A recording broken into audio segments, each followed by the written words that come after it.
Good evening. Welcome to this meeting of the Maori Standing Committee. Health and safety briefing. The emergency exits from Town Hall are clearly identified. Need to evacuate, please use any of the emergency exits and head towards Texas Street and assemble in the playground just over here.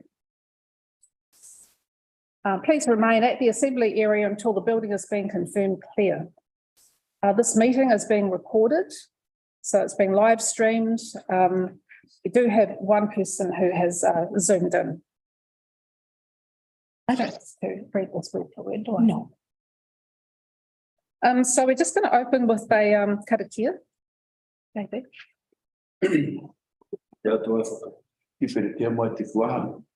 Tiko te pono te mātou ranga me te aroa.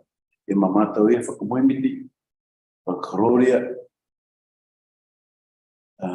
ake amen. Amen. Thank you.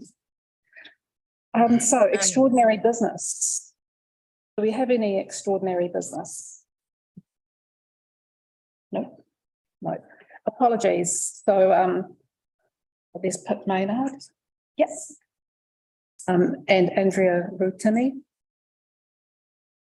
So you'll just need a mover and a seconder. So I move that the apologies from Andrea and Pip be received.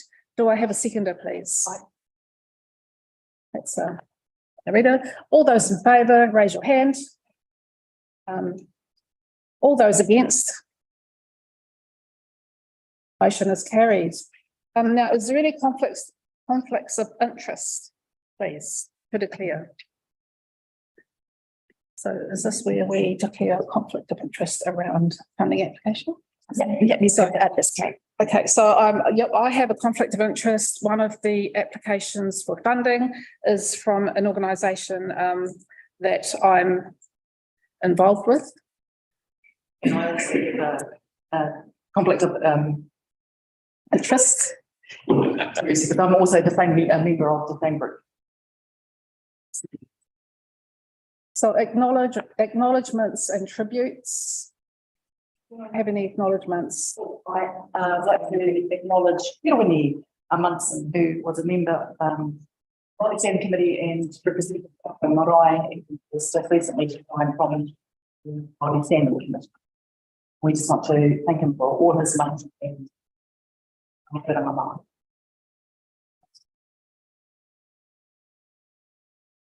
Man, Uncle Randall and Auntie Sarah. Thank you. Okay, public participation. So we've got a lot of public tonight. Thank you for coming. So first off is and Charlotte, right up a Dark Skies Reserve. Lovely to see you.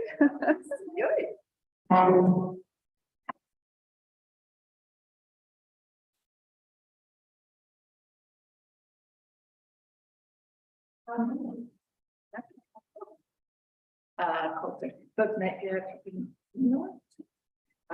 chair of Dark Sky, the Waireka Dark Sky Association, Reserve Association, and Charlotte Harding, who is our coordinator, and so we've got Anna sort of supporting us from Destination Waireka, and I'm sure them they'll be most happy to learn this.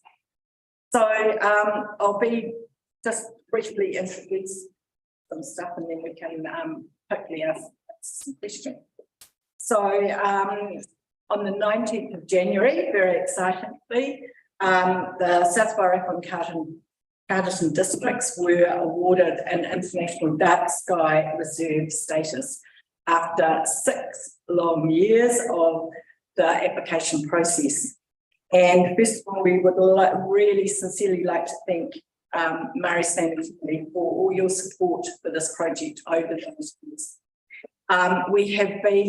It's been a while since we've been coming to talk to you, and that has mainly been because there was nothing happening apart from the application process. the application process. When we first put the application in, what was that, 2.5 years ago, nearly 3 years ago, we were sort of basically told from the International Dark Sky Association this was the first draft and expect it to be at least 4 or 5 more. I think we got up to 6. So in that time, all we did was basically fire them back stuff that they were asking. And so there wasn't, it was a bit embarrassing, in fact, to try and get back to people and say, well, actually, nothing's happened. So sincere apologies for not probably keeping you in the loop enough, but literally nothing happened. But it was all there, very much dotting the I's and crossing the T's, and very, very bureaucratic organisation, I can tell you. So we're very pleased to now got that across over the line. So where to from now? So the organisation, our organisation, is now basically in charge of retaining that international dark sky status. And we're looking at redoing our governance structure. And I've sent some information out to the rules that we've actually looked at. I've sent that to Andrea and she has given me some feedback about that, because we would really like to have the way that the committee is going to be, I suppose, voted on, or the people that we're going to get. We want input from either Maori Standing Committee, Tangata Whenua, iwi, whoever need to be, we would like them to be part of the committee, because going forward, I think there is a lot of work that we will need to do that is the future, so together. So as I said, Andrea has that information, and hopefully she may have shared that with you, and we're most happy for you to give us feedback on the stuff that we've already put out there. We haven't actually finalised anything yet, so we're just sort of getting some comments from people, so please do feedback with us. Anything else? I think it just reaching out and sort of now communication streams are all up to date, and if you've got any questions, it would just be really nice to rebuild sort of after a long space from the event last year that we did which a lot of you were at, to just rebuild what that looks like and what everybody wants going forward. And that's kind of why Destination Wairarapa wanted to come tonight, because they're in that space as well. So it's that new place we're all in, and what we want that to look like for our region. So it's an exciting time, and hopefully we can have that conversation all together.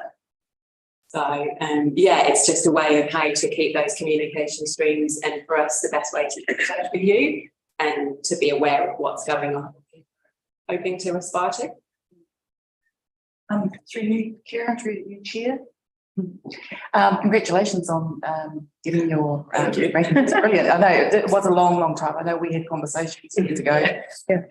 Touching base every now and again. Yeah. I'm very fortunate to have been able to bring Professor Rangi Mātami to Wairarapa. And he's happy to come back, isn't he? I'm already out. What a great, Don't worry. yeah, fabulous.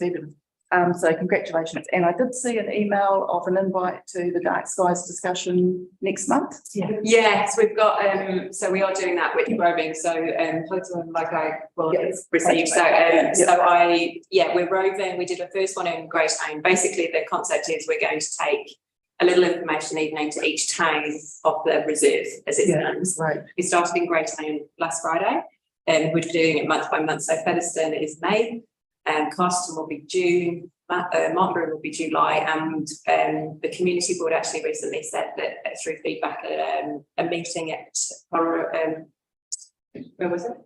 Out the coast. The name is just escaped. The name is just and so they have requested that we go there. So we're just arranging how to. Yeah, beautiful dark skies out there. Yeah. Last time, so advocate it, you've I already. went for Matariki when it shouldn't have been out. In the evening. And it was hidden. We were out the coast and she was right Yeah. there, just sitting on the motor. Yeah. Yeah, it's been quite, it has been quite stunning and so, Yeah. so that's quite nice because people are. So we're gonna facilitate that. So that will be explaining what the reserve status That was is. my Hania. What we are doing as a group now, as opposed to getting to the application, what our job is. Destination Wairarapa have been supporting us in that as well because there's the opportunities. And so, that's where that beautiful, those opportunities can be. So thank you very much. Thank you very much for coming along. You have a Thanks for that. That's guy. So Charlotte, you might as well just stay there and talk. Oh, yeah. Thank you. It's nice to see the- Yeah, thanks, folks. Thanks, Tom.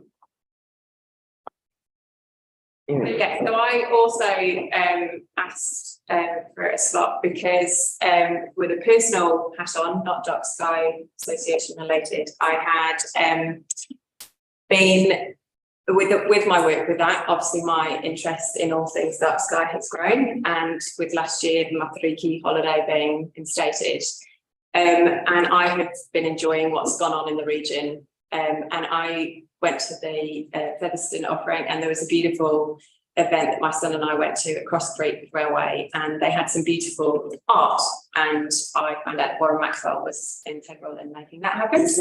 And I reached out to Warren because I just thought it was amazing and said, I think, ditch fairy lights and focus on that beautiful art and the impact that had. And could you tell me more about what you did? Because I'd kind of like to perhaps take that idea and do something similar in Maori. That would be okay. Because I just feel personally I'm having to learn all about this. And I know that there's a lot of people in that space. It's something new for a lot of people. So I'd started to explore, and I put a creative communities grant application in with an artistic, which I was successful in getting. And the idea was to have a glow walk here in Martinborough that would focus on Matariki and starting to take people on the journey of what that means. I thought personally, because I just started with my interest in understanding the 9 stars. And so my concept and idea was simply to have 9 panels with art that represented the 9 stars, and we can do some information of what those 9 stars represent. Yeah. My simple Because they rule idea. different elements. Because they're all different, and I think there's really beautiful things with what. Right now it's water. So, and I know there's a lot more behind that, but that was where I was hoping to start, but obviously I needed to also have the right conversations in the right spaces. So coming to you with what I'm thinking about, and now it's about, I've got some money gifted to me, I've got an idea, but it's about working with the right people to make sure that that's presented in the right way. So there's you, I've reached out to Hauraki Maori, I haven't heard back from anybody at the moment, but keep going there. Not sure how to bring that together, which is why the conversation of how best. It'd be nice to work with the school and the children because they do things as well. But that's the idea, and it's sort of a starting point of, would that be appropriate? Could that be okay? Could we work together and all of the things? So it's just Warren's a good start because he did a yeah. Matariki program at our marae last year with the Featherston crew, brought them all out there. So yeah, Yeah. Also, Kaitara School and Pranor School would be, good contacts. Yeah, because it would be quite nice to bring. they have a lot of community stuff happening out there, just in between. And Oihania, Spooky uses Yeah. the dark skies and a lot of the wānanga that we have He's our out there. Kaya Yeah. warrior cousin. Because he's a navigator, Yes, and I've been in Yeah. touch, just recently reconnected with Brian. a wayfinder. What's his name? Yeah. A mate's name? Because Tāpanga. And yeah, Hawhanga. so I'll reach out to him. Yes. So this is predominantly a Martinborough event. Yeah, it was, and I should mention the place I was thinking of hosting the Glow Walk in Considine Park. We've got a story walk that's gone into Considine Park now, and because of the story walk, there will be, the intention is currently to have a story that's Matariki related. So Sylvia's just working on getting permissions on the right book to go into the story walk. So it's kind of made sense to me to put the Glow Walk into the same park, because then people will have two opportunities to do the Hmm. story plus the. Awesome.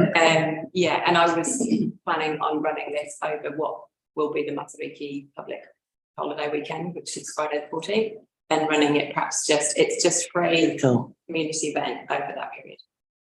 So do we have any more questions? Oh, thank you. Sounds amazing. So as a walk, isn't it like a station, there'll be something. It'll be, yeah. Maybe a QR code or So something. yeah, It's going to be lit up at night time, so you Yes. need someone to construct something for you and yeah. power to it or solve it. I've talked to a lighting guy in the black light space in Wellington already. So we've talked through what that looks like. Because impact wise, you want to be low impact, but yeah. So you're planning to get this all ready for 2023? Yeah. Well, Go you. Sort of planning this day, starting work on the artwork in June. Yeah, cool. wow, awesome. Just like how you type on. So what do you need from the Māori Standing Committee other than just communicating with us? Yeah, just communicating. If anybody would like to get in touch with me and Thank you. or with connections or Wow. where I could go, that would be amazing.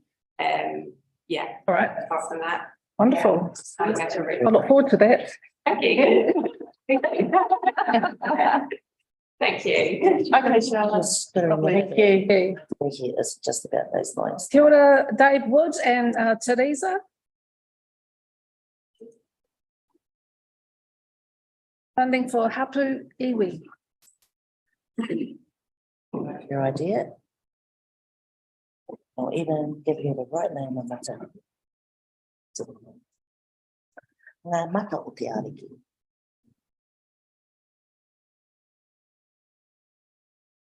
Welcome. Tēnā koe, Madam Chair. Tēnā koutou, tēnā koutou. Thank you, the Mayor, for inviting us to come to this meeting. I sort of feel that I ought to explain where I'm coming from. My connection with the Aparo family, I whakapapa back to Noel Ruth, who may be known to some of you. Certainly in the last century, he was in the 80s and 90s. I think he was quite closely involved with Maori affairs as an accountant, helping with accounts and so forth. His wife, Angela Sears, was my second wife, which is where I fit in. But let me say that when Noel Ruth died, no, I'm sorry, let me go back a bit. Noel lived in Dublin Street, which was adjacent, not too distant from the Aparo home at, I think it was 4 Princess Street. And he was a good friend of William Mangai Aparo. And the children and the grandchildren used to come down to Noel's house and play in the garden, and he had quite a close personal relationship with some of those people. After he died, Richard Aparo was a good friend to Angela. I met him when he was a gardener behind the old heritage shop. And when Angela and I got married in 2010, we built a house here in Martinborough and on a new section. And Richard did most of the heavy work of laying out the garden. I was a little bit fitter then, and I did some of it myself. I'm a bit out of it now. And then in 2016, Angela was diagnosed with terminal cancer, and she gave me some money, laid a couple of undertakings on me, one of which was look after Richard. And she'd seen him through some pretty tough times, I think, when Richard was younger. And Richard continued to act as my gardener in Princess Street for another 3 years. Then he got ill, and his partner, Hilary, took over some of the work that Richard was doing, and I continued to support Richard during the last year of his life when he wasn't really up to working. When Richard died in 2019,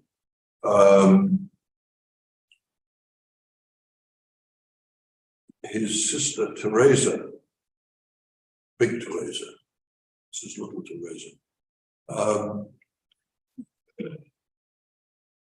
volunteered to come and help me. And I think that was as much as a thanks for what I'd done for Richard and for what Angela had done for Richard as it was for her need for work. But after she did a lot of weeding in my place. The weeds would take over without some pretty constant work. And many's the time that we had a cup of tea and a couple of ginger nuts when she was working. And I learned more from her about the Aparo family. I'd already had long talks with Richard. And in the course of that, we had discussed the need for young Maori, particularly coming from the Aparo Hapuiwi area, to find work here where they could come back to their whenua. They weren't need to be dispersed throughout the land looking for work. And I could see the need, I could see the possible answer in people like me, Pakeha, can't work anymore, or getting to, I've been retired for 20 years, I'm 84 years old. And there are numbers of us, I think, in this area who could well do with some assistance to keep their properties tidy and looked after. Some of them live in Wellington, some of them have moved here and live here, but nevertheless, like me, need help. It was a huge shock when Teresa died last year. I don't think anybody expected that. She had just 2 months before I'm involved with the South Wairarapa Rebus Club, which is mostly old Pakeha. There's got a few other people, but took us on she led a trip for us down to Cape Palliser and talked about the history, and particularly the Aparo family history, to do with the whole area. 2 months later, she was gone. One of my major worries was how I'm going to get my garden done. Right out of the blue, at the Urapa, when we were laying Teresa to rest, little Teresa came up to me and said, "Can I have Teresa's job as your gardener?" Well, I'd had a week of worry, and all of a sudden there was a solution. So I invited Teresa to come round to my place for a job interview. And in the course of that, I found that Teresa little Teresa had been talking about the same things with big Teresa. So that we had It wasn't all lost. we were on the same track immediately. There took no time at all for us to feel that we had an aim and a goal and an ideal that perhaps together we could work for. And that was the idea that originated clearly with Teresa Aparo, of in some way getting together a way in which the tamariki could come back here and have paid work, would have the opportunity to learn the skills that are needed in horticulture. Of course, Teresa down at Kaunui had been very much involved in the setting up of the nursery there, the native plant nursery.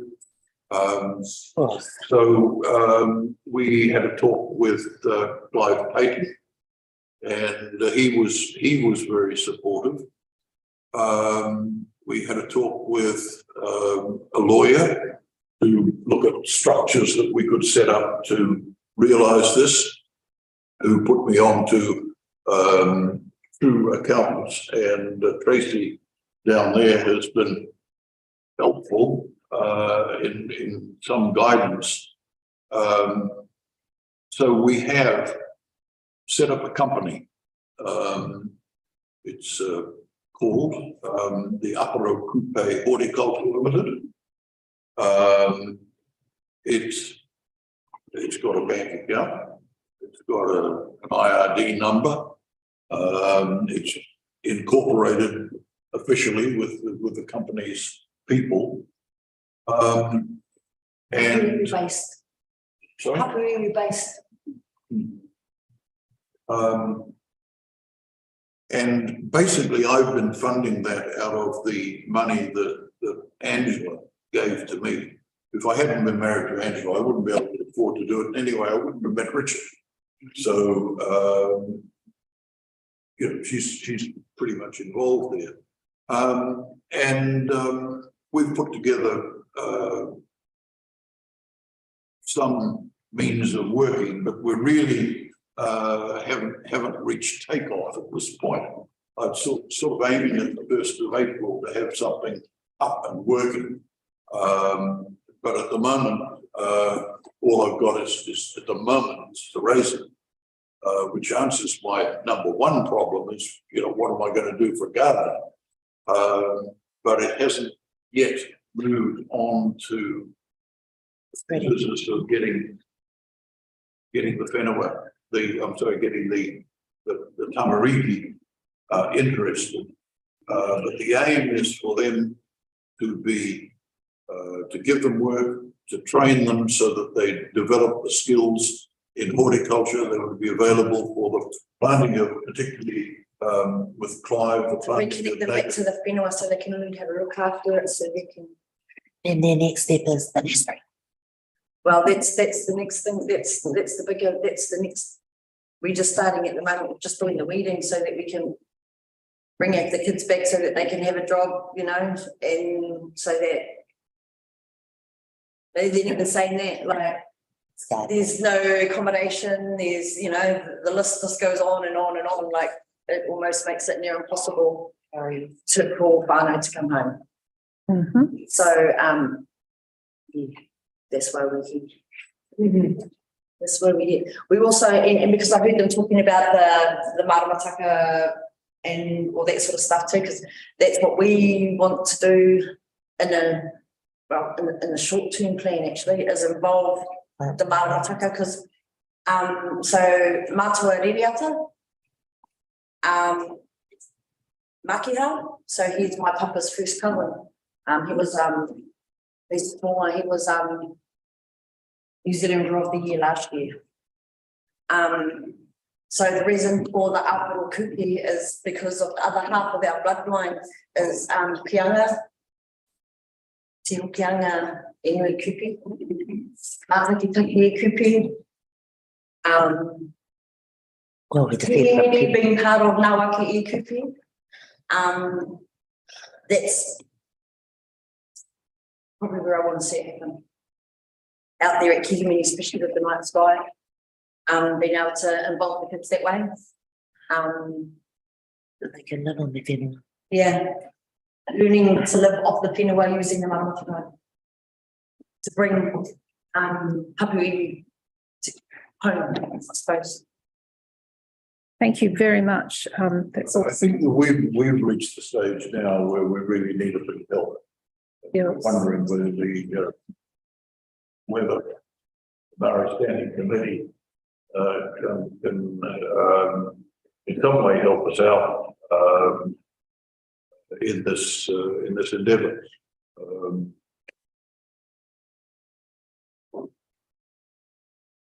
We'd have to have,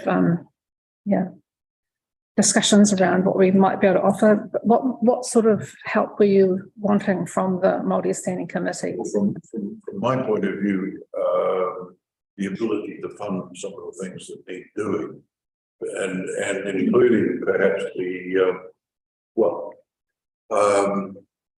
through my Rebus connection, I've been in touch with Wayne Koto Karata?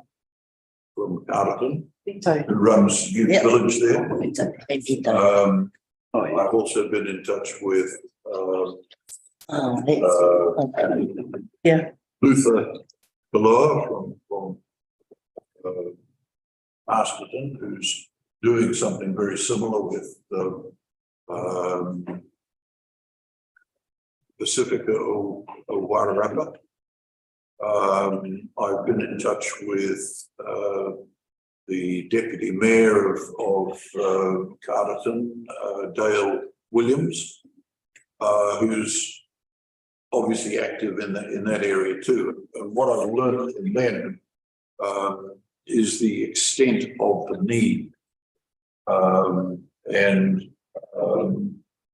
If there's something that we can do to assist in that area, then we're anxious to do it. But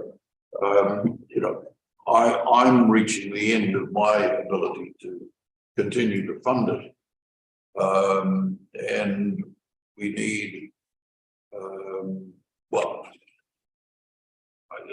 I don't have something to put in front of me and say, look, can you help us with this? But I thought that at least initially, my invitation from the mayor was unexpected and only arrived 4 days ago. So we haven't sort of gone further than that. But I thought that it would be useful if the committee was aware of what was happening, or what we would like to happen in Martinborough, and to open the subject up for discussion. And I'm no expert in this area. I'm just doing what I can to help.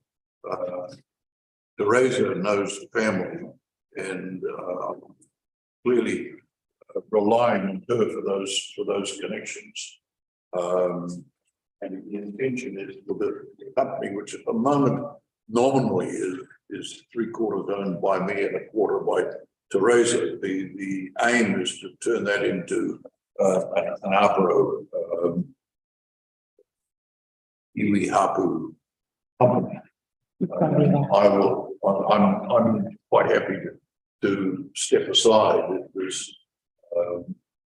if it can be done elsewhere. It's been one of the biggest problems, like for funding and stuff, because they're sitting in the seat where he does. It's been hard for me to get funding. And with me whakapapearing to every single marae in South Wairarapa, as uses Māori Standing Party, that's why I thought would be the best option to come here. I also spoke to the mayor the other day, and I told him that 3 years ago when I first came home, Auntie had organised a meeting for me at the South Wairarapa District Council with the Twins to go and see the old mayor, and I was offered a job to be able to pick up hapu iwi children, like between the age of 15 and 25 in the area, and I was going to get paid a salary. I turned it down. Auntie Teresa was pissed off with me, nearly made me walk home. When I got home, I explained to her why I turned it down. Because I felt like I was being set up for failure. Because Pano Tiapelo was also, he's my cousin too, and he went away from home, but he only just went over the hill. You know, he's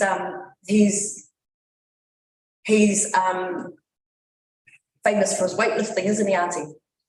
Pano? Oh, panel, yep. Pano. Yeah. So yeah, so Pano was going to be the other guy that was going to be working with me. See, Pano had already tried that, and Pano had already failed. You know, Pano couldn't find any hapu iwi children that was, you know, in between that age group that to find work for. So I thought that if he couldn't do it, I couldn't do it either, because I've already been home for a little while and I was struggling to see our people. I was struggling to see our kids. You know, our kids are all in the background, you know, looking for the curtain. Thank you very much for coming and talking to us. Keep in touch. Let us know how you're getting on. And yeah, thank you. Hilda, you have a question. Sorry, Martin. Yes, no, thank you, Chair. I was just going to make 2 observations. I was going to ask through you a question from the reader, but other people may know the answer to. But I think potentially one thing we can look at in terms of helping Tamariki with work is the Mayor's Task Force for Jobs. I forgot to put my hearing aids in. A little, I'm having difficulty hearing. Okay, okay, so we have this program called the Mayor's Task Force for Jobs. It may be able to help supporting young people into employment. But I also think there is support for fledgling Maori business, isn't there? Definitely. There is other agencies, you know, and it's the whole discussion. So, yeah, I mean, I could probably have a discussion with you about other opportunities, and, you know, I do, you know, tautoko your kōrero about, you know, you feeling that you're being set up to fail. Well, often that will be the case. You know, if it's not designed by Māori for Māori, it doesn't work for us. So, Katipai, you probably get right. It wasn't that. It was. They're just not here. Everything's too deep. Everyone to live here now, and they're moving away. Yeah. And so the money that is being spent, it's not on hapu iwi. Yeah, because they're not another here. wider conversation too. You know, like, But they are here, cuz you know that they're here. We're them. I know, because we've lived here our whole life. Yeah, that's right. And there's the opportunities for us. well, you know how to contact me through Karen. Oh yeah, I do. Yeah. And I am aware of all the other funding that's out there. Like, you know, I did a lot of mahi with Amber and Auntie and all that sort of stuff. I do know that. I'm sitting here we're coming here to sit in front of the Maori Standing Party to ask what you guys have to offer. Because when I said I was the one that named the company Apple Kupe because Auntie Teresa had it. And when I say Apple Kupe, I did Kupe because of our own, obviously. Yeah. Because of the ties, because of Papa when it comes to Kupe. Apple, you can almost guarantee that every single person that Auntie Karen's an Apple, you're an Apple, we are all Apples. You know, it's not just because we're the only ones that have the surname. Yeah. You just, So that was the that's reason right. why I had come up with that name. So that's why I'm like, when you're like, Auntie, okay, and I'm like, I don't think I want to both. Not just right, yeah, I want to hear something more than that. Well done for getting yourselves incorporated and set up in that way. That's the best starting point. So good to do that. And I was in the heritage shop for 3 years. Remember? Yeah, I just clocked it with you just before we got. Angela was a magnet. I never knew Noel. And so I've only can judge him as what other people have told me about him, but he was clearly a leader of some. These are my cousins.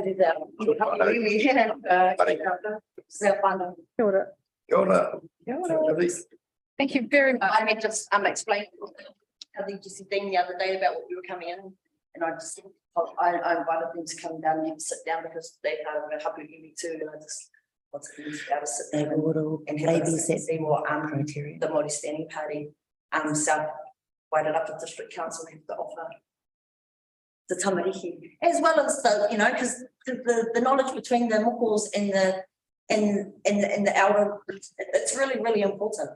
You know, That's right. yes. And then I started off as a kid doing the gardens around here. Knowledge of strength, There would have been us running in the garden here, I was talking about. That's what I'm trying to do.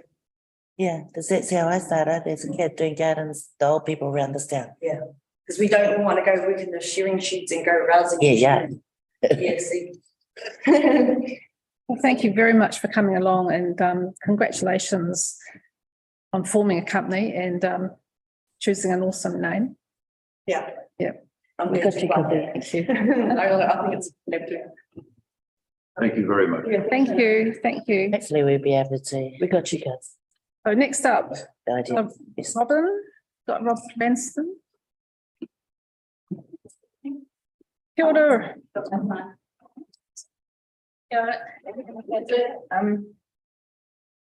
A long time since I've seen some of you. Yeah. So I'm just gonna, don't mind, I'm just gonna do my PB here. I've been practicing. Ko Karangia Te Maunga, ko Waikato Te Awa, ko Tainui Te Waka, ko Ngāti Raukaua Te Iwi, no Te Whānau Ramsden Aho, ko Robin Tucker Ingoa, no reira, tēnā koutou, tēnā koutou. Oh, wow. So I am not from here, but I'm from around here. So I've actually come with an invite. What's it dinner? An invitation. So off the back of 3.5 years finishing my geology degree with a side order of science and society, where I learned far too much about climate change, I've decided that I would work with the Aotearoa Climate Strike Coalition and run a climate strike in Featherston. This is the sign I take to all my protests that I go to. So it's on Friday the 26th of May, which has been across the country. There's going to be strikes everywhere, from Dunedin to Auckland so far. And it's going to be at 1 p.m. in the Featherston Squircle. We still call it the Squircle? Yes. So I'm inviting everyone to attend to hear what the community has to say about climate change. And I am trying to arrange my lecturers, some of my ex-lecturers, to come and talk to us about climate change. One of my lecturers was James Renwick, who's on the Climate Change Commission. I doubt he'd be able to come, but I'm going to ask him anyway. And I'm going to try and organise a few lectures, like a lecture series, people come and talk to the actual climate scientists who are doing the actual work. Because that's the thing that really struck me when I was at university, was listening to them, not necessarily listening to what the IPC say, but listening to the actual climate science and having them visibly upset what's happening. Right. So come along and to the protest and talk to everybody. So I just wanted to let you know, we've got, the group has organised demands. So that's reduce emissions now. So 50% real reduction in emissions. So not a net reduction, a gross reduction. By 2030, enable 100% transition to regenerative agriculture by 2030. Prioritise fertility-centred climate justice. There is ongoing discussion on what exactly that means, and lower the voting age to 16, because most of the group is the School Strike for Climate. Yep. All kids doing it. Yeah. I love their argument for why they want to lower the voting age. Some of it's because if you're not quite 18 at the election, you've got 3 more years before you can vote, so you'll be in your 20s before you can vote again. And they have a lot of success with voting if you're voting for your first time when you're still at high school. So encourage you to keep voting. So once you start voting, you tend to keep going, but starting is really hard. And yeah, it can be quite We just don't know. disheartening when you vote and don't get in that you want. So that's and so many of the young people I'm working with doing this, they know what they're doing, they understand the problems, they understand the concepts, and they're just such strong voices. It's really great to be able to be part of that. So that's the invitation, if you'd like to come along. Thank you. That's on the 26th of May. 26th of May, yeah. Okay. So there's going to be, we've just started advertising, and now that I've talked to council, and so I want to talk to you guys, that we can start putting that out, and if you can share that around communities and get everyone to come. You'd know Mark Fenwick, you know, I don't think he was one of my lecturers. he's part of the scientists, The legal probably that you're scientists. talking about climate change scientists. I didn't get He to. lives in Peterston. Oh, cool. Yeah, I've heard. We'll talk about that stuff. Cool, yeah, I could. Next of it on our, He's got something Now, happening but- coming up soon. This might be it, Oh, cool. that he talked to us about. It'd be Maybe. great to connect with other climate. Because I've only got my Bachelor of Science, I'm not technically a climate scientist, even though I studied quite a bit of it. I'd have to go and do masters for that. We'll get there one day. I'm still young. Thank you, Robin. That's awesome. Great, thank you. Yeah, I'll look forward to attending. She's a very clever young woman, but she has scientists speaking in her book, so that's really good to. Is there any questions? cool. No? Awesome. Cheers, Robin. Thank you. Thank you. So next up, we have our grant application. So, Oh, kia ora. Kia ora.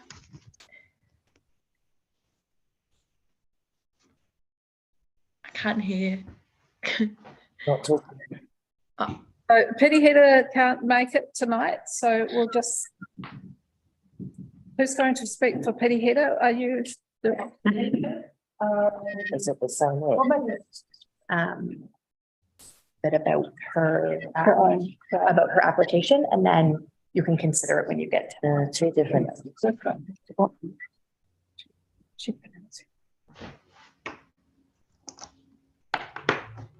So welcome. Would you like to speak to your application, please? Sorry, what was that? Korero mai. Can you hear me? Yeah.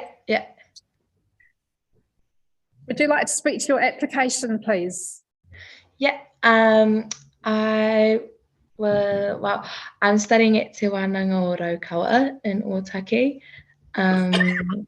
I'm doing my hiki reo, and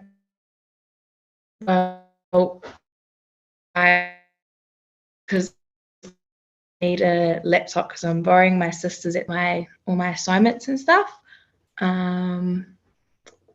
Yeah. Thank you.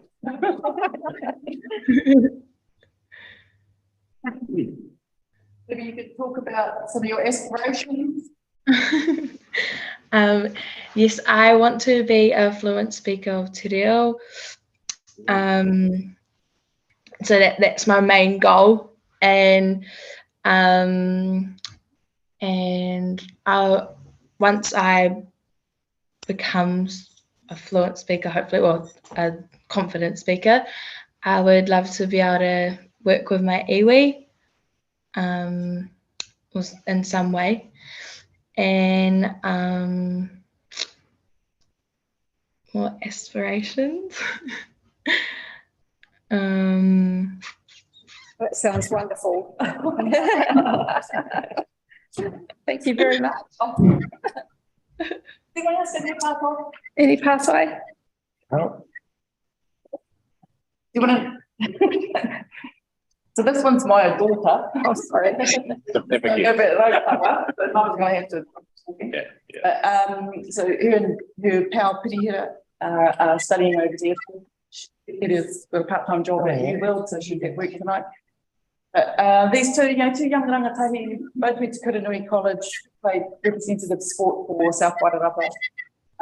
And this one, my mum and dad from Featherston, so she grew up really in Featherston and staying with my mum and dad all the time. Well, we all did. Whole family came home and stayed. So she is that's in South Wairarapa. And yeah, we just want to support her while she's doing her studies over at Okawa. Very good. This is your first year, Yeah, it's my first year. and how are you enjoying it? Oh, I love it. It's so good. Really enjoying it. It's full immersion, so it's full on, but it's good. Yeah. Good luck with that, Barbie. You're going to be awesome. You are. Thank you. Thank you very much.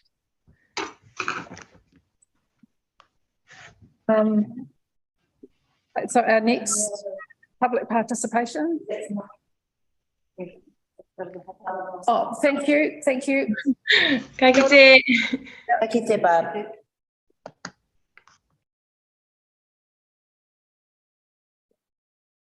So Fergus Rapids road naming application. Oh, Ferg's got a question. Yes, hello. Can you all hear me? Hello. What a thing. Hi. Yeah, thanks to the committee for the opportunity to present. I'm a director of a company that owns a property on Biddle's Cutting Road that is completing a subdivision.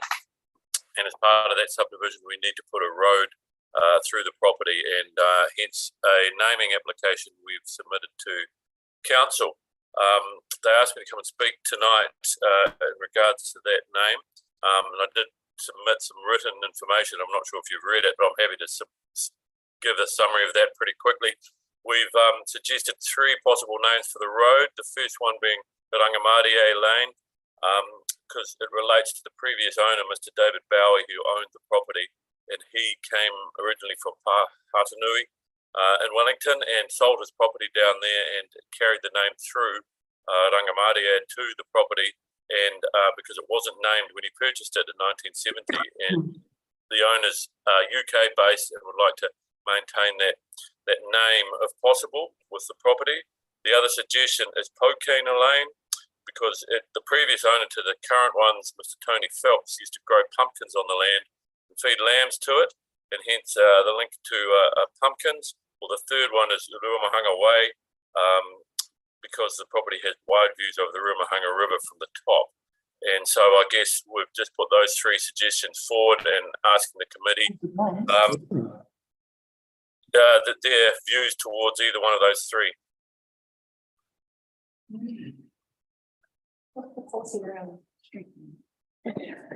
I can speak to this a little bit.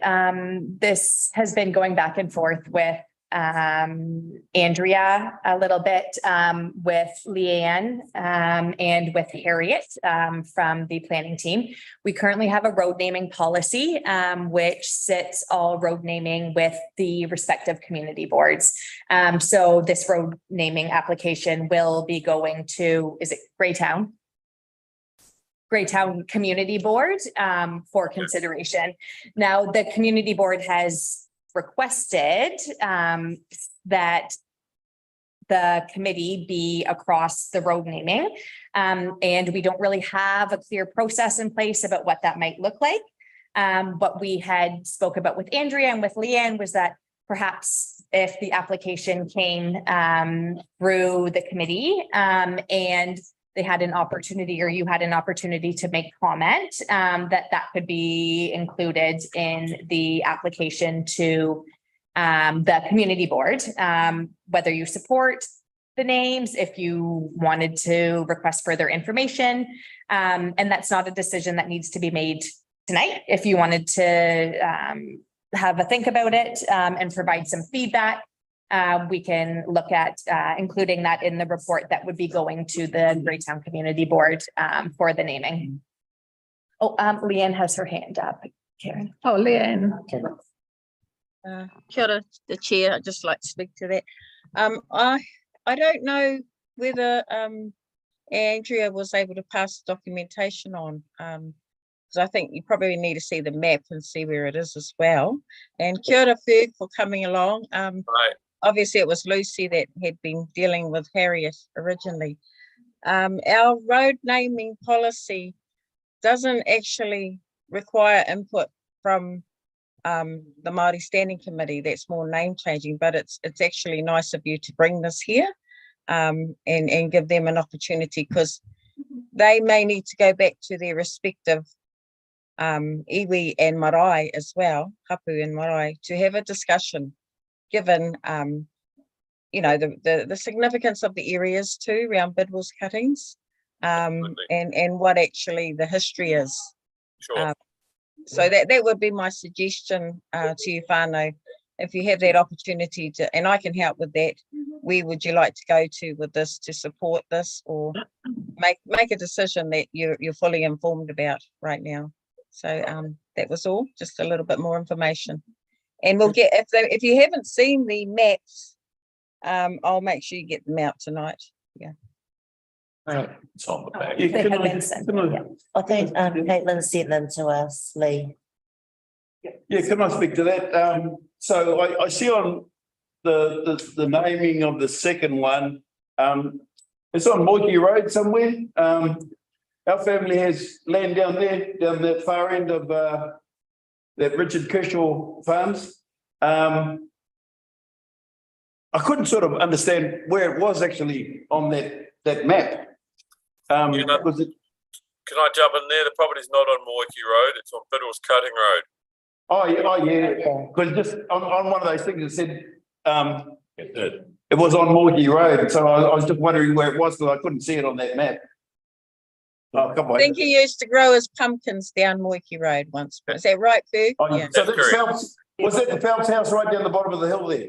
Yeah, that's right. Yep. Oh, come on. Oh, yeah, I understand. Come on. Because he's not there. That's gone now. Yes. Yeah. Okay. Thank you. Does anyone else have any questions? Thank you very much. Oh, Good everyone. I'm from Gruga. I'm from Mount Mini. I'm Ngāti Kuira, it's my hapu. And just like to come here and see what's going on and catch up with what's the process that's been going on around here. Because for a startup, like this gentleman just asked, no name should be going past us first or any of you. I'm just stating fact. It's up first. No, that's one fact anyway. And I'm just here just catch up and see what's going on and what's the cover of the whenua at the moment. well, we're just going through public participation. We do have quite a full-on agenda to get through tonight. It's already 7. So thank you, Fergus. Right, and we'll be in touch with you. Fantastic, thank you. Awesome. Mario, I'd like to catch up with you. Yeah, it's great too, mate. So we have actions from public participation. Are there any actions? Public participation? Well, I think if we're being asked to give our views on the naming of the road, then we should put that down at the next meeting to pick that up. Make that an action, please. Yeah, because we have to go back to hapu and that anyway. Yeah. So we can't. And then we've had one grant application tonight. When do we actually say yay or nay? Later on in the meeting. Just speaking, okay. Yeah, it's on the agenda. Yeah. Yep. So have I missed anyone off participation? Oh, awesome. Thank you. So now we'll go through the Maori Standing Committee minutes. Are there any corrections needed to the Maori Standing Committee minutes from meeting held on 31 January? Yeah, you'll need a mover and a seconder. Do I have a mover? And second. Thank you. All those in favour, raise your hands. All those against, please raise your hand. The motion is carried. So the chairperson's report. Who is speaking to the chairperson's report? But you're the chair. Either of it all. So this report was submitted by Andrea prior to her apologies for the meeting. So it may be best just ask if there's any feedback, unless you're comfortable speaking to her. Okay, so has everybody had a chance to read the report? Any questions? Right.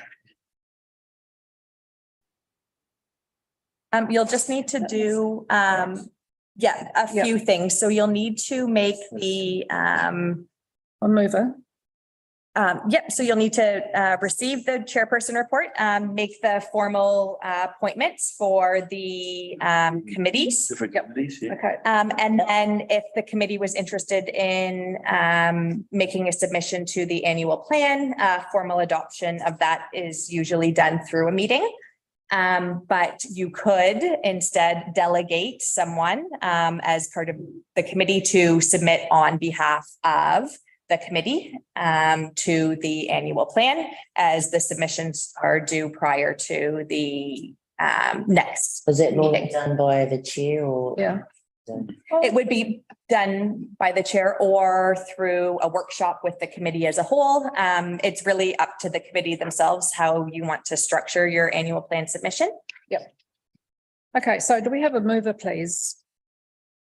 All right, and a seconder. All those in favour, raise your hand. All those against, raise your hand. Okay, do I have a mover to appoint Andrea Rutene to the Community and Infrastructure? Is it a workshop? Committee. Committee. So Violet. And do we need a seconder? I'm sure we do. Yes. Right. Need to be it.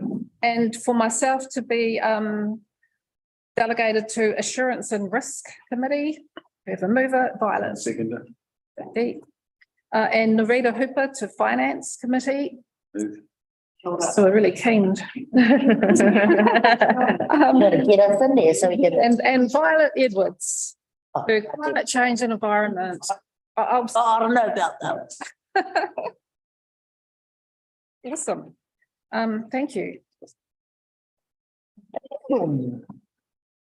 So, all those in favour, raise your hand. Right. All those against, raise your hand.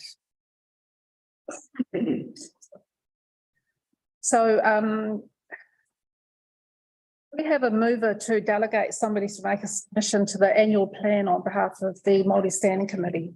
So that Andrea has written something in here about 4.3, what our aspiration could be to the annual plan. That's actually Page 6. Yeah, that was taken from our submission 3 years ago. Yeah, but it never happened, did it? Yeah, that's right. So one of the 4 or 5 things that we asked for, or maybe 2 of them happened.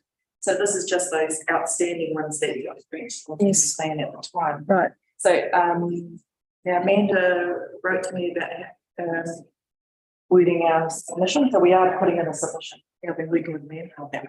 I feel like I've had a conversation with her About the annual plan submission. I'm not sure. I know Andrea had reached out and asked if Leanne and I might be able to provide support. That's right. I think I said, I'll put something in writing to be circulated. That's what I got to. So do we have a mover to delegate Narita Hooper? Yeah, awesome. So that's done. Those in favour, raise your hand. Aye. All those against, raise your hand. Motion is carried. I suppose the question is, are we still happy with those 1, 2, 3? Yes, we are. Yeah, very happy. Particularly number 1. Yes, support with the loan for Upa. And that significant size. Yeah, that's important. I'm still happy with all. But remember, all fund have got a little bit. Because Oh yeah, let's drop all whanga. Yeah, because we thought it was. Kind of. Would we perhaps need an extraordinary meeting or a workshop to discuss the content of the annual plan submission? Do we not have one of those little gathering things coming up soon?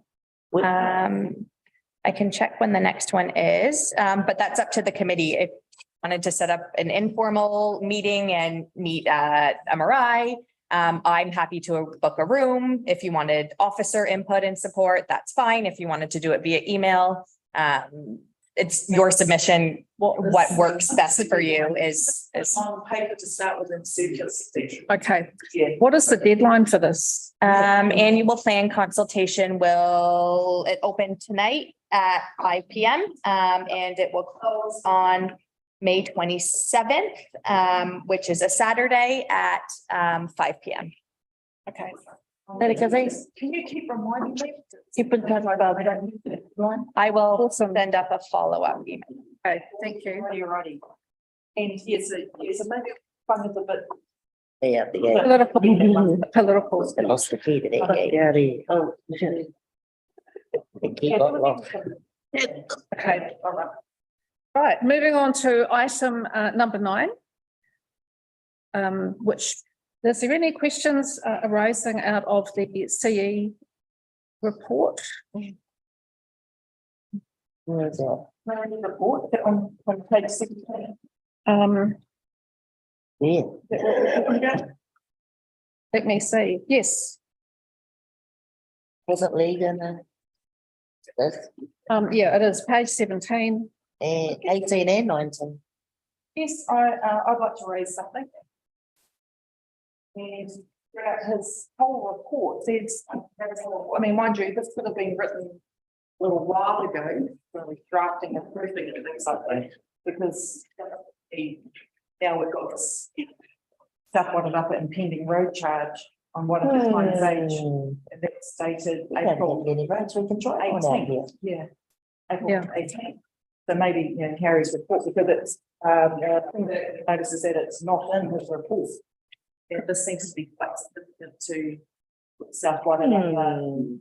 It's the We've been road. waiting for roads for a long time. Yeah, but what it is, it's the road and who has responsibility, and up until a little while ago, Waka Kotahi took full responsibility for repairs and maintenance and things like that. And what's going to happen really soon is Waka Kotahi are going to drop it like a hotcake. Yes. And they're not going to They've done out now, responsibility for that road and putting it back on a TA, which is our tiny little wee council. Yeah. We'll never be able to afford the ongoing maintenance on a road climate change. Yeah. You name it. Well, apart from what's in the paper, we don't have any more information to go by. And it's possible some inaccuracies. So I mean, I'd like to, yeah, I'd like to put a motion to the meeting that we seek further information. And can we have that documented as an action? Because when we had that Waka Kotahi workshop here, I left not understanding anything. She made me more confused than what I was before she started talking. Skills she's got, isn't Yeah. They're good at that, aren't they? They can be. If I could just make one comment. Well, let's vote on your recommendation first. I will second your motion. Thank you. Yeah.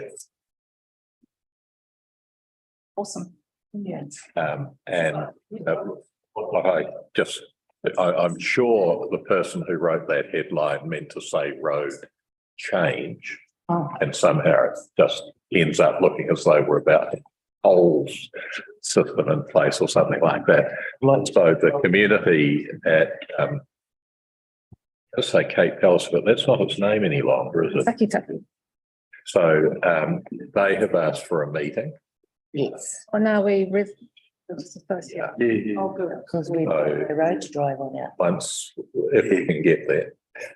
So when we find date of that, Still in our land to do it. let everybody know, and if it's convenient, then we can all go. Yes. Some of us, yeah. How does Waka Kotahi back out of a responsibility like that and put onto a tiny TA like ours? Like, how does that even about?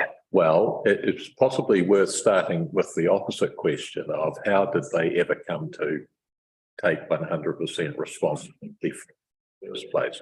And I think it goes back to probably round about 1990 or thereabouts, and maybe earlier, I haven't got the exact date, where, as it was called in those days, the New Zealand Transport Agency was convinced to establish 2 roads of national significance, one here and one at Lake Waikaring, Moana, where the feeling was that the number of people who were using it, who were from out of the district, was so significant that the small TAs could maintain it.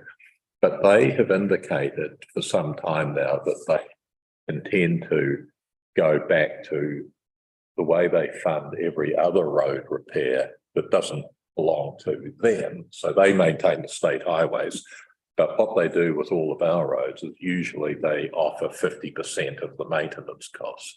So what they've been saying, and I think for at least 3 years, is that their plan is from the end of this or the start of the next financial year that they will now provide the 50% subsidy on those 2 roads that they provide for every other road.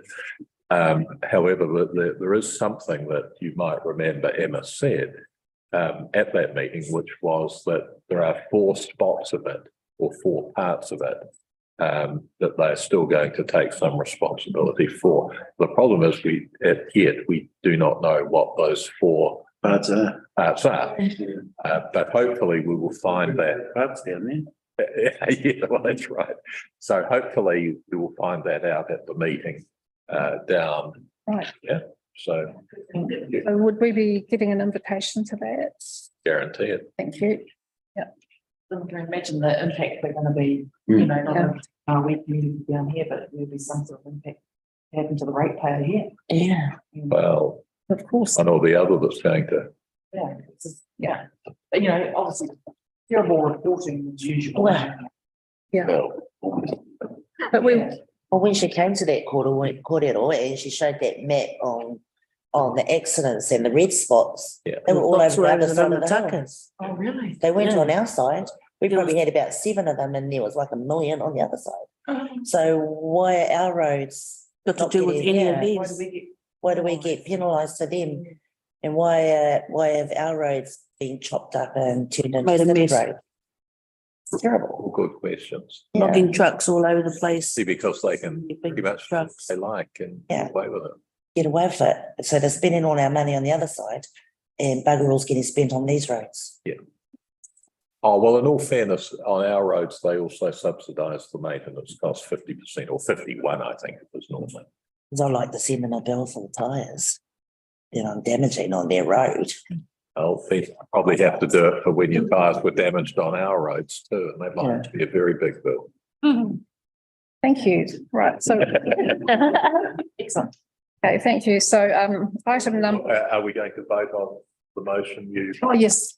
Oh, right. Yes. So the motion I put forward is that we would seek information. It's an action. And we'd like that information provided to us prior to attending the Ngāwi Residents Association hui. And we don't have a date for that just yet. So do I have a seconder to that motion? Violet? You do. So all those in favour, raise your hand. Aye. All those against, raise your hand. Carried. You.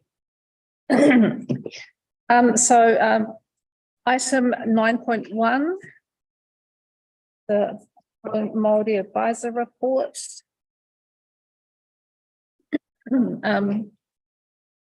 Have a mover to receive the report, please. Violet. Do I have a seconder? Aye. All those in favour, raise your hand. All those against, raise your hand. Carried. Stan, would you like to speak to your report, please? Hi, kia ora tātou. Nei rā te mihi ki a koutou, kua tai mai nei. Nā manuhiri, nā whānau, Nā memo o South Wairarapa District Council. Kia koe Katie, nā mihi mō tō mahi. Thank you, Manda, for filling in tonight as well. Yeah, so I'll take it as read, but there are some really key areas and priorities in there that I would encourage you to have a good look at. And also, you know, everyone wants to consult with yous. Yous need to really think hard about prioritizing that, because we don't have a process for that either. Who and how we're going to engage with everyone, because everyone wants a piece of our Maori Standing Committee. Everyone wants us to tick their boxes. So me tūpato, it's really important that we read some of those valuable things. So in my report are some really key areas and action points. I was wanting you to go to page 10, 4.2 really, to look at some potential discussion points, probably for tonight, which I'm seeking guidance on. One is around the consideration of a district-wide plan for South Wairarapa in regard to the emergency civil defence centres for the district. Now that's come through Hauariki Marae, and Matua JD might want to talk to that as well, around would the Marae be keen to work together again in that area if there's some further development. The other one is they're not calling it restorative now, around when we had the Martinborough overflow incident, and Wellington Water are required to do some, they call it restorative, but we're going to call it, I think Narita thought there could be a better term for it. And that we'll look at some further plantings to make sure that we're trying to turn things around a bit better on our whenua near our awa. So they're actually booking in a hui. I see that agenda calendar items come up, and I'll let you know when and where if anyone's interested as well as attending, because I think it's just got Andrea on. Can you hear me all right? Okay. There's a big one right now. We're still on that Waihinga versus Waihinga. I need some clarity. I've been asked by the CEO, can we make a decision, even though it's been round and round in circles, and I have Poss Leach's documentation that he put into Maori Standing Committee. I can send that back out to you again. He's recommended it be Waihinga, not Waihinga. And I think Harry, the CEO, has said if we could make a decision about it and give him some direction, he will approach Waka Kotahi on that one. Which brings us once again to the road naming policy, which came up again tonight, which we really need to look at, because yes, there needs to be consultation with Maori in those areas, especially when we're talking about whenua near historical significant sites. It's all been significant to us at one stage or the other, and names are important. So kaya tātou te whakaingoa tika mo a tātou rohe. When we're talking about te reo Māori, when they're wanting to put te reo Māori names on certain places, I think it's very important that we have a way to deal with that. And I think we need to get, that's really something we need to do in that policy. Is that right, Amanda? We can do that, look at that and see how we can make sure that, so we're only there for change. Maori Standing Committee are only consulted on when they want to change a name. Yeah, it needs to be something around when they want to name new things as well. So that's really important. So those are really key discussion points that you can have after I've finished. Now I've got action points. So we've got Lisa Matthews. She's doing the Hōkai Nuku Wairarapa Positive Aging Strategy. She sent out an email the other day, but it bounced back. So it's gone out again today. And have a look at, that's the Wairarapa Wide District Kaumātua strategy. So she's looking for some input and some feedback from yourselves. And then a big action, I guess, tonight is to support Hauariki Marae with a letter reconfirming that Hauariki was recognised as a civil defence centre. Apparently, council have done that in the past. not sure if it actually came to the Maori Standing Committee, but we've brought it to you first. Kevin has asked, for that from the Maori Standing Committee. And then, as Andrea's noted in her report, to draft a submission to the annual report, annual plan, and she's put some key areas in her report that I would have thought you might want to just say, yep, we're gonna put that into a submission or not, in Andrea's report.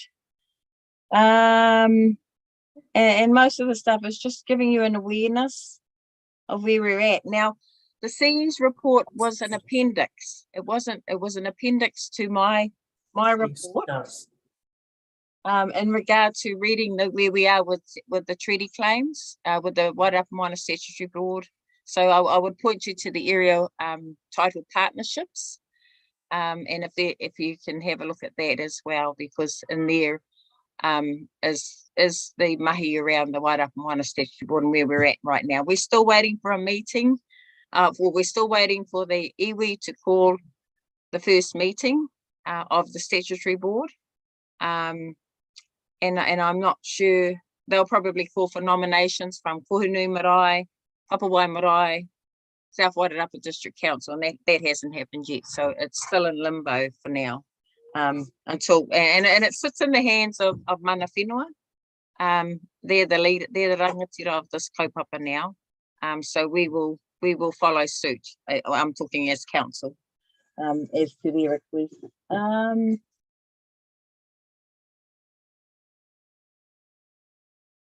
Yeah, and I just want to acknowledge Dottie again and our cousin Leonie for coming along and joining tonight. Well, this is the first real Maori Standing Committee hui. The last one was a workshop, so no mai haere mai korua anō.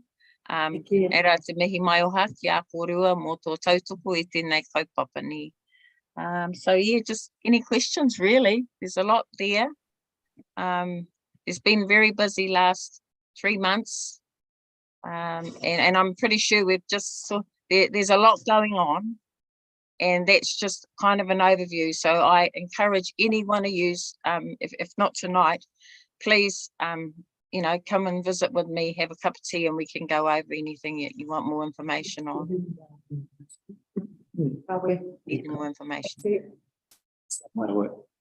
Awesome. Any questions?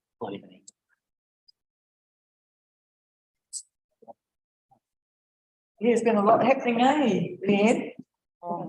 Yeah. And then I go and have an operation, so ngā mihi, Leanne, for all your mahi actually, gee, it's been great to have you in that position at council, been supporting. So yeah, so at some point we'll have a cup of tea. I think one of the best things off the what do you call it, or conveyor belt is probably the annual plan submission. Probably need to sit down with you and Andrew and probably put that together and get it done. Yeah, I should be back in first tinana. Oh, I keep saying that. Amanda's gonna laugh. Tinana next week. Yep. And well, I haven't booked a lot in at the moment, just the main consultation areas, but I'll make time for you anytime. So and just to back up Narita's comments, I would like to add that as a new mayor, I have found Leanne's support absolutely invaluable, and just want that on the record. Thank you, Leanne. Amanda? Kia ora anō. Just on the, Leanne's doing an amazing job, I'll reiterate that, and it's been great to have it in the team. Just on the annual report submission, usually what would happen is you would approve it at your meeting, and you'd have a resolution saying this is the submission that we want to make. What you could do, since you won't probably have another meeting before the submission process closes, which is the 27th of May, is you could delegate the report, the submission to somebody in the urupu, You did it. All good. Already. Oh, cool. Yeah. Oh, nice. Amanda's it. One step ahead of me. We Beautiful. did well, didn't we? You know, Amanda, sorry, Madam Chair, can I just talk to Amanda? Sorry. Oh, okay. Sorry. Amanda, in Andrew's report, she's got some submission actions brought forward from last. Is it possible if they were happy with that, they could move those tonight? Yeah, totally. If that's the direction they want to head in, they might want to add, or I don't know. Yeah. Up to you guys. So in Andrew's report, she's actually got some actions from the past submissions, I think, and she's put them forward again. So you could agree to put them, or you could make a motion to put them forward. Yeah. We decided we wanted more time to have a think about these. Oh, can't wait. That's when my sound cut out. Oh, right. So when these were submissions to the long-term plan, there was budgets put around them. So we might look to, try and secure a budget as well. Can you do that on the annual plan? Yep. Yeah. So just to be clear, there are also 4 quick key questions that are going out for submission. One of them's on water, which you might be really interested to read about. Questions that they want answered in your submission? Yeah, they should be up on the website, and our consultation document should be ready to go for now or tomorrow. So yes, I can put that through. Thank you. Awesome. Right. Is there any more questions for Leanne? Oh, Awesome job. moving on. Item 9.2, introduction to welcoming communities program. Kia ora. Kia koutou, ko Michaela toko ingoa, ko Lloyd me Emerson Tofano. I'm really excited to be chatting with you all today.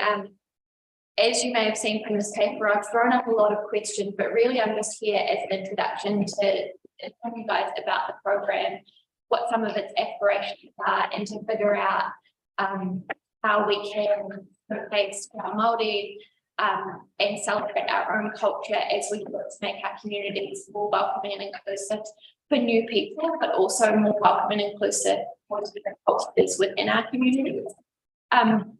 So I won't repeat too much of what's been said in the paper, but South Wairarapa District Council have recently joined the Waharoa Hina Hapari, or the Welcoming Communities Program, which is nationally funded. The funding essentially pays for my role to be in the seat for 3 years. And at the moment, we're looking at how welcoming and inclusive our communities are for new people, and also, for different cultures. We want it to be a place where everyone feels safe to thrive. So I wanted to come here today to get a little bit of input, or just general thoughts, ideas, and to figure out where you would like to be placed in the welcoming of new people, but also when new people come through our doors, a large part of what I would like to be giving them is information. We're sort of a word of mouth community. I myself moved here in recent years, and you sort of have to know the right people to find information. So when new people move here, I would like to be able to give them information about South Wairarapa. And I feel like there's a lot of that I'm not in a position to know and to pass on appropriately. So it would be really awesome if new people coming into our community, they were able to learn more about the whakapapa of South Wairarapa, learn a bit more about the tikanga of these areas. And this isn't an area that I have much knowledge in at all. So I thought it would be great to come here as the first step. And there are some things we're already doing already. Say, Leonie and Violet have been amazing in being involved in our citizenship ceremonies. And we're going to talk about how we can bring more Te Ao Māori into that. But I was chatting with a lovely lady at the citizenship ceremony from Fiji, and she'd been here for 40 years. Yeah. Yeah, so, a lot of the people that are coming to these sorts of processes, they've already been here for such a long time. So it's like, how do we get people as they're coming in through the door, passing on this knowledge, getting them invested in our communities and being able to contribute and give back? So I thought, a good conversation to at least start tonight, and then we can go offline if anyone's particularly interested or enthusiastic about it. Any thoughts, questions?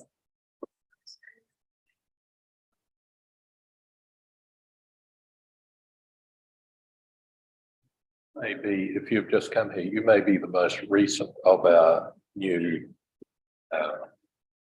residents here, possibly. When did you come? I came here about 4.5 years ago. Yeah. Any newer than that? No, you're it. 80. Yeah. Oh, hey. Yeah, I got 3. 3. Right. So how welcome are you? I was commuting at first, and this has been a consistent theme for the people that sort of live here. It takes a long time before people feel like they actually live here.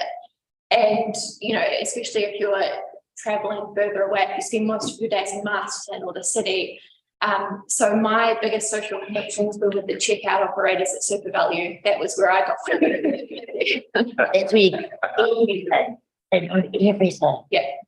So, and shout out to them, they're amazing. But I think for a lot of people, some of the biggest feedback is it's hard to feel like you belong here. You know, people just want to make friends. They want to feel like they fit within this sort of new emerging culture. And I'm Pakeha and I speak the language. So for people that come from further afield, it's got to be a little bit harder. And obviously in wanting to make our communities welcome, we want to make sure that people that, you know, whakapapa from these lands and are moving back, we want to make sure that there are things, see what we can do as well to make them feel welcome.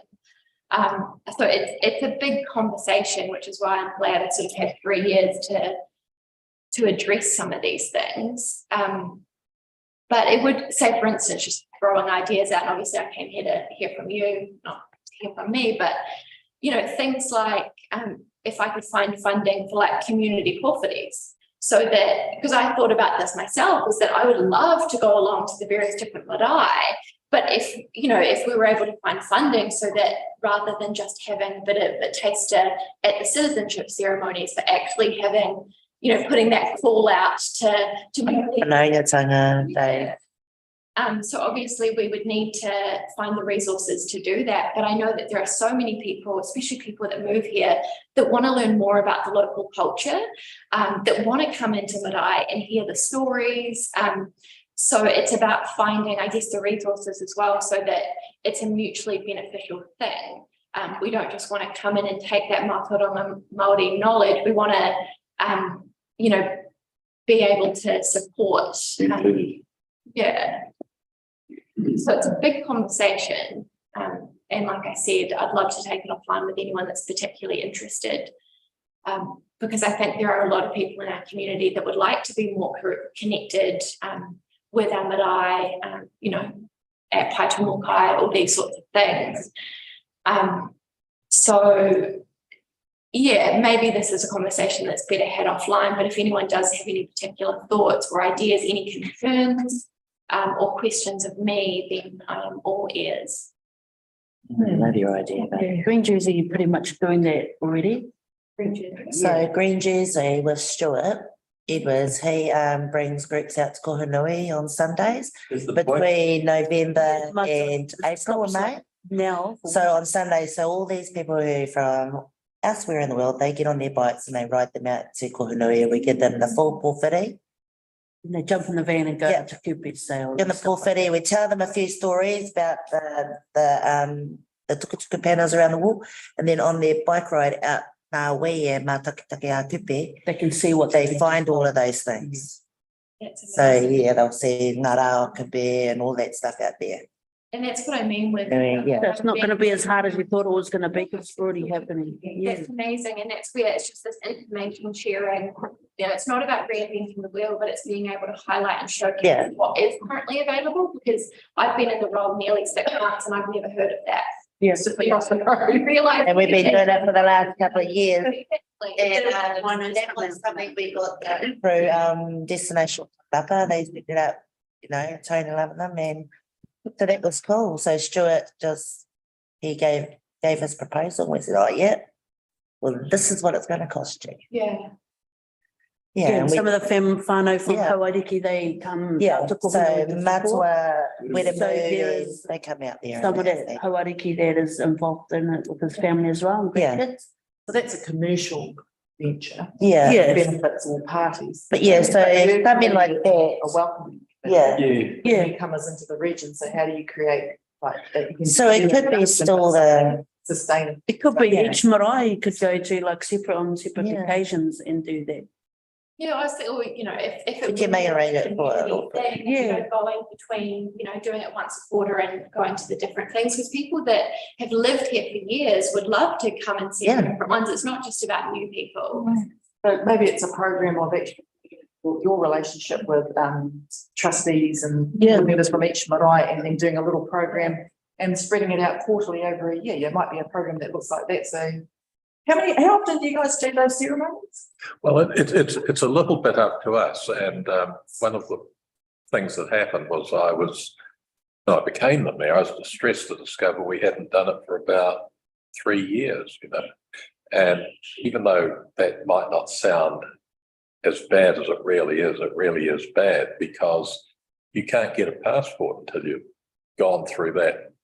Yes, so people. Ceremony. So it's a big deal for many of the people concerned. So we did one as quickly as I could get it done. And that that process, I don't like the word process, but you know, there was something like 15, I think. Get the exact number. Then we did another one because we realized there was another, and this time we had even more. Yeah. And we had it here. Which it was. I don't think our citizenship ceremonies are that token. I mean, I think Matua Aid goes to a huge amount to explain the history of the land, and we're very, very lucky to have people like him to help us out, and Leanne. I thought And that ceremony was amazing. I'm not sure about you guys. I Yeah, think it I was was gonna think so. between, I've only seen 2, and that one definitely it seemed a lot more special, especially welcoming the newcomers in. They all stood outside and they were welcomed in. And it was really awesome. But a lot of new people here, you know, are not going to be citizens for many years to come, or, you know, they may not go down that process. They may get their thing in the mail, and so they don't witness something beautiful like that. Oh no, I absolutely agree. It's not something that will happen. Full culture. What do you mean? But just picking up a point, I mean, even if we were as a council, for example, if I may, Madam Chair, through you, because I can remember, I mean, the first time I ever went to as a sort of there was a program on at the time, which was, you know, come and find out about the local marae. Well, actually, it wasn't even local to me. I was a Wellingtonian, but that was just something that was happening all over you know, and it was for white guys, you know, it was horrific. It's affected me ever since. But I mean, even if we're going to have something that's more community-based on a marae, it's still going to cost money. So let's not call it commercial if you like, call it a contribution, call it what you like. You know, there will be koha involved, there will be food involved, there'll be people's time. Does other than your salary, is there another sort of pot that Through the council sort of signing up for this program, they were essentially, you know, sort of promising to put a little bit extra in. Yeah. And Stefan's indicated that there may be some extra from the community development team's budget to go into this. Right. As well, you know, there are different sort of community funding options through various different funds, like the Ministry for Ethnic Communities and various things that I can apply to, and I'm happy to be resourceful. Yeah. I mean, somebody earlier tonight mentioned Luther Talafa from Pacific Kimarapa, you know, and I went to the opening of their new headquarters a couple of weeks back. It was a fabulous event, and I'm sure there would be the possibility there, for example, to think about how can we down here work with them to make it, because we do have quite a few people coming in from the Pacific to work in vineyards and what have you. And often they're quite lonely because they've left their families behind for 3 or 4 months. It's not really, my view, ideal, but so I think we could, for example, do something there, and often some of them come back year after year. So actually, in a way, they become part of our community. I certainly encourage you to come up with every wonderful and weird idea you can for making Good idea. Welcome, because actually a lot of us are a little bit reticent about that. You know, we see a strange person, we don't automatically go up to them and say, welcome to the Wairarapa. There's a few of them too that got their citizenship. They actually knew quite a bit of history, and me and my sister were goofing off like, this white guy and his wife know about the Hmong over there. Like it was a buzz for me myself to have a white guy talking about, you know, our funeral and stuff. It was a buzz. Yeah. Good buzz or? Yeah, it was a good buzz. It was Yeah. like coming, you know, somebody's listening besides ourselves and our children. Yeah. If you know what I mean, someone outside of our culture is actually remembering it and passing it on, you know, even though they were talking to me, but the others that were standing around, they wanted to listen. Yeah. And that's one thing about is that they usually more open and receptive. They come to these lands and they want to learn. They're humble enough to realise they know nothing. And he was talking about stuff happening in the 70s, and we were little 70s and 80s, and we were like, yeah. Yeah, It's so tough. people coming into our communities, they want to know, they want to learn more. And I think they can be really amazing allies as well. So like I said, sort of one of the projects that will inevitably come up within this is to create sort of information for new peoples. And so is there anyone that would be comfortable for me reaching out to them afterwards if we did want to include some more information that touches into this sort of space?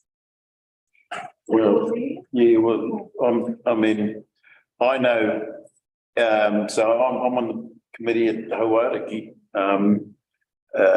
and I know that they want to, a lot of the people on that committee and the trustees want to sort of incorporate that. One of the things with, especially at the Hawaii, people coming to here, they don't know where it is because it's over there. I mean, there's a sign there now, but I know there's a lot of people on that trustee board. We're talking about at our committee meetings, especially how can we, you know, incorporate people coming into we're talking about Barnbury here, like they do these things out at Kuhanui. Different word too, but and a lot of the things is a lot of the like someone like yourself coming in, you know, like what are the things that you think, geez, they could do this or they could do that, they could do this, because there's a lot of well, when I say what they say to themselves, how can we do these sorts of things? And so I've just put it on my paper to take it back to our marae to sort of, but I mean, yeah, those sorts of things, because I know the maraes want to do that sort of thing. It's just how to go about doing it themselves. And yeah, I'd love to touch base a little bit later on once you've had a chance to have a conversation, and even just thinking what we can do as a council to promote, you know, these amazing things that we have here, because we do have a platform, and yeah, I think that would be really valuable. Well, thank you very much, Michaela. I think we better receive the report. Do I have yeah, I'd like to move that we receive the report, and we're just going to second that. All those in favour, raise your hand. Aye. And against? Moved, carried. So 9.3, update to the 2022 Featherston Master Plan report. Nobody here to speak to it? Does anyone have any questions? Can I speak to that, Karen? Yes, sure. I'll just move it first. Let's just receive it. Do I have a mover to receive the report, please? Violet. In a seconder, JD. All those in favour, raise your hand. All those against, raise your hand. Motion's carried. Leanne? I just want to note it in the minutes, your email regarding removing mana whenua, and I think we may need to talk to the others that iwi names have been put beside, such as Warren Maxwell himself. So I would highly recommend that we look at that as well. But I wanted to know if we could or would you consider putting it in the minutes, your email around removing that.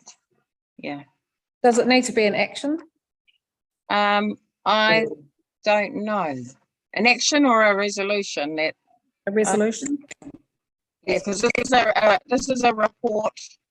Yeah, I think it'll be strong if it was a resolution, Katie, that be removed, because it doesn't seem to be. I think we've mentioned things like this before. So, a resolution with an action. How about that? It can just be an action. So can you just repeat exactly what you want updated further from this report?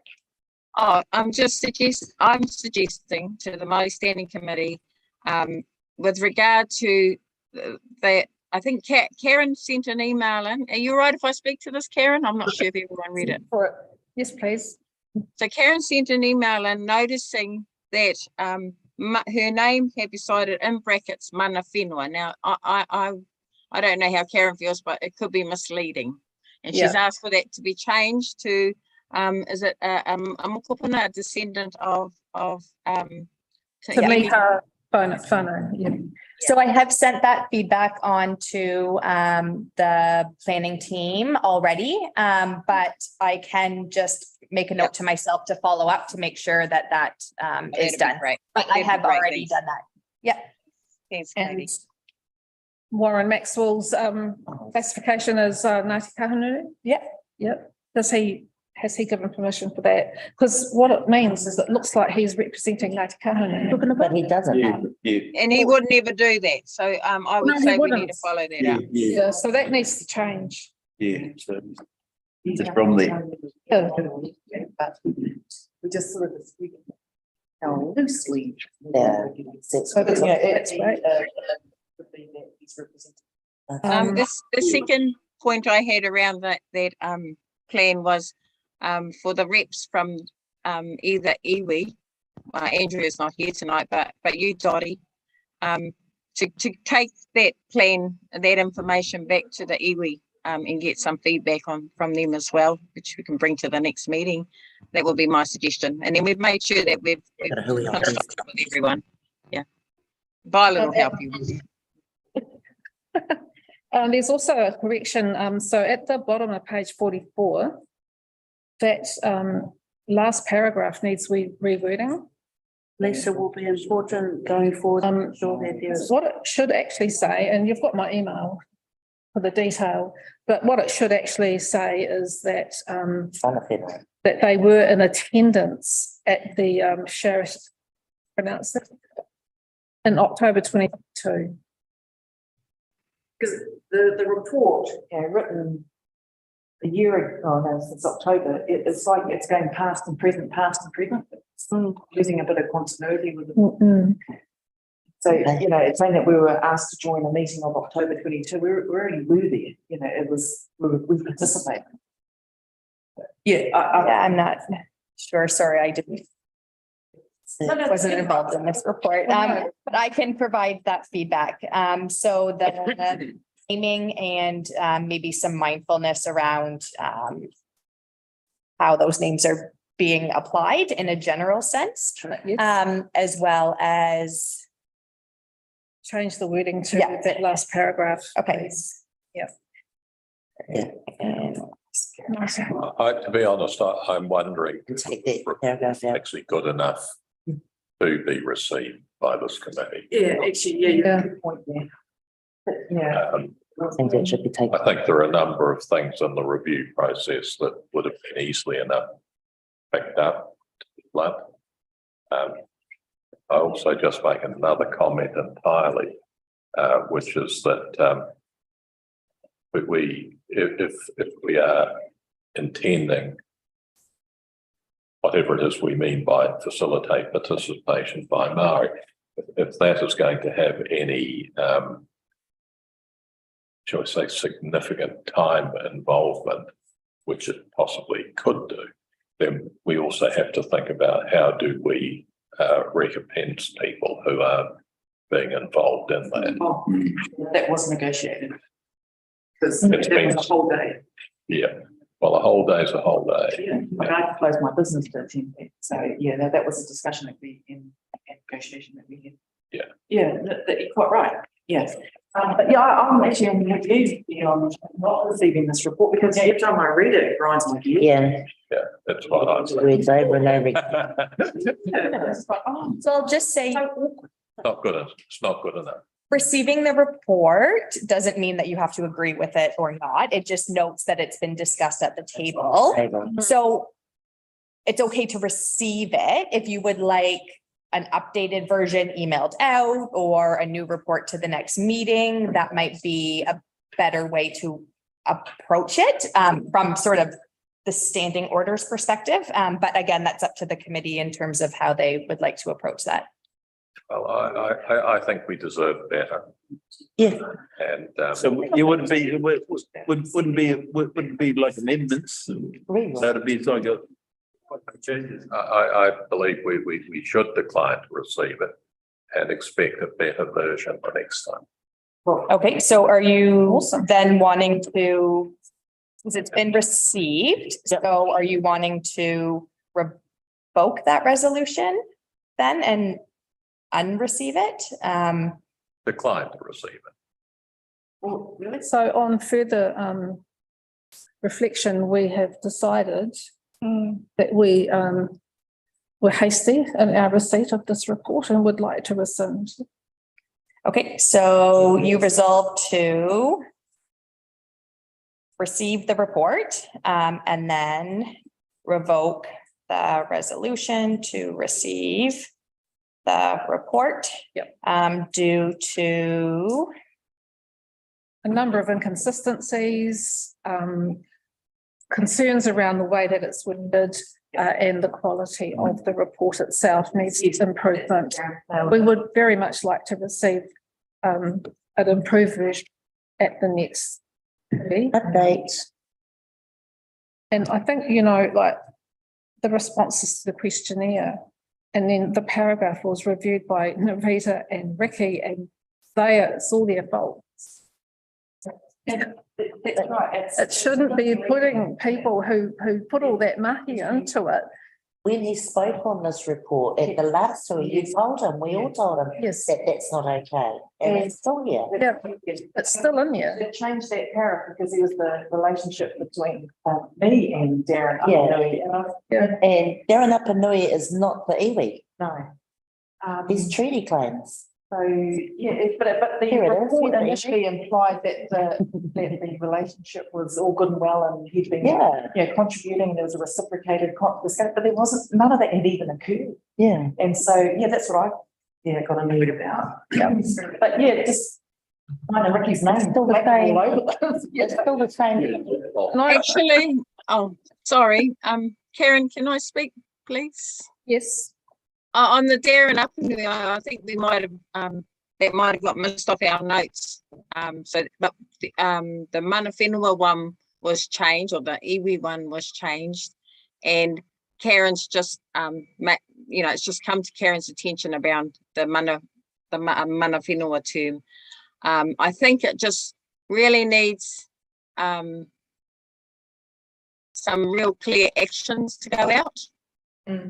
On what it is we don't like, because they've spent a lot of time, but I don't know if our actions from our workshop or the feedback from the workshop we adjusted correctly, and I'll take the blame for that because I forgot about the Darren Apanui part.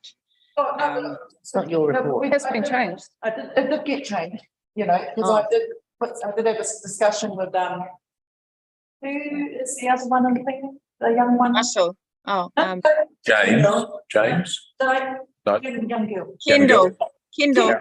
Yeah, so I had an email back and forward about changing that to reflect a more accurate more accurately what that was. But yeah, and now having, now that that's in there, the whole report looks kind of up and down, and no continuity in it. No way in it is mana whenua. Yes. If I can also suggest that I don't think we have to provide any more feedback, because I think a review of this tape will provide most of the information about what we're not happy. Right. You disagree? Oh, I don't disagree. We've been going round and round in circles with this, and and people aren't quite getting it, I think. And I had to be quite polite in the original when I first came into this report to point out you can't say you've consulted with mana whenua when you haven't really. And Nerida and I spoke about it. Can I just confirm the mover of that second resolution to revoke the resolution to receive the report due to a number of inconsistencies, concerns around the way it's worded, and the quality of the report itself was moved by Mayor Connolly and seconded by Violet. Thank you. Thank you. So thanks, Caitlin, for you. Yeah, that's okay. That's my job. They will want clarity. They will want some clarity from Maori Standing Committee on the specifics. So, and so we've noted what we've got tonight, and Katie will send that through, I guess. Yeah. So moving on,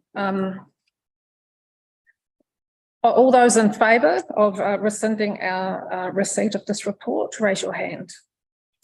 All those against, raise your hand. And carried. So 9.4, introduction to information management report. Do I have a mover to receive the information management report, Violet, and a seconder?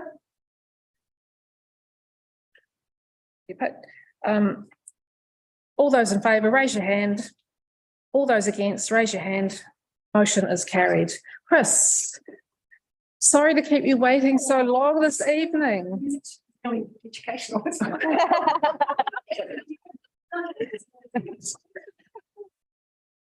Then I cut your cuts off. Chris. Ko Chris toko ingo, he kaitoa tau whakahaere me kōhio. And thank you so much for giving me this opportunity to speak to this meeting today. Really appreciate it. And also special thanks to you, Leanne, for encouraging me at this point. So, information management. When I'm talking about information management, what we're talking about is the processes through which the South Wairarapa District Council manages its information throughout its life cycle. So from the moment we create or receive information, right through its life cycle, so when we store it, how we use it, access it and find it. And the life cycle and part of the process is we manage that information when it's reached the end of its life cycle and we dispose of it by either destroying it or microwaving it. It's governed by a lot of pieces of legislation, but we've got the opportunity while writing these processes for us to appropriately manage our information that's significant to us. So that's why I'm here today. Talk through some of what I need help with. So we have policies and procedures. The policies are overarching and it's deliberately kept forward because we need that to help us be compliant with so many pieces of legislation and also to make sure that we are compliant for the respecting the te tiriti or waitangi as well. So you've got the board policy and then under that we've got some plans that get developed and one of those plans pertains to how we manage our records information. So that's like the procedural guide that tells us how to do it. And then under that, again, there are a whole ton of registers and supporting documents that we need to help us to actually manage that information through its life cycle. So we know what we're doing with it. And then the key one there is the information asset register. Now that information asset register becomes our go-to document when we're looking at any type of information. That's the one that has been recorded against it. The important information that we need for how to manage it and access it. And I would really like to make sure that we also note for our information asset register how that information relates to Maori as well. So key pieces of information I might like to see in the register is noting if the information is significant to or pertains to tangata whenua, and noting the value of that information for you as well, and also the impact that loss of that information would have. That part helps us to prioritise any recovery or salvaging of documents if there's a disaster. Yes. We also need to, I'd also like to be able to note the conditions about access to the information, how it's handled, and any special conditions about release or reuse of information as well. And then also importantly is how we dispose of the information at the end of it. So although legislatively, Archives New Zealand actually determines whether we're allowed to destroy or have to permanently archive items, when something is slated to be destroyed, it might not be appropriate in the eyes of our tangata whenua simply because of the significance of that information. So everything starts back hinging on, first of all, identifying what is important information, what is kaunga. And that sort of stuff is really important for us to be able to document in the procedural document, which then leads into how we can manage the information asset register. So in that records and archival plans, we need to have the clear procedures and guidelines for identifying information that's kaunga. And that's where I come completely and utterly unstuck, because I'm out of my depth here and it's not my information. So really, we will to help me develop these guidelines that we can make sure that South Wairarapa District Council staff, when we're creating information, receiving information, that we've got some guidelines as to what can we do, what procedures or guidelines can we develop to make sure that we're respecting what we receive. To you, Madam Chair. Kia ora, Chris. How are you? Good. So would this be like almost prompted because of Hami and Ra's foil a few weeks back, or a month or so ago, do you think? Would this be alluding to maybe significant sites? Would this be the data you're talking about, Chris? No, that would be the sort of data that we're talking about, our information. This is prompted because I'm sick of writing policy documents where we say that we, speak to authority or waitangi, and then there's nothing sort of following up with, well, what does that mean? How do we put that into practice? Yeah, because it gets to the next step. Yeah, and if we don't write something into a procedural document, then we'll just continue operating the same way. I like that you're raising that, because that's been one of our biggest things is, the process that sits with council doesn't go deep enough, and it doesn't accommodate the aspirations of Maori and the whakapapa of Maori in the region and things like that. So I'm glad you highlighted it, because it's like, how do we protect? We're always thinking, how are we going to protect that information, that data, that whānau, that how do we protect it? So, and one of the things for us was noticing that council weren't acknowledging that these spaces were there to start with. And then, so how could you create a policy to protect it? Which is where you're at now, isn't it? And for us, it was that, prompting from Ra and Hami actually that brought that to light. So would that be the first connection?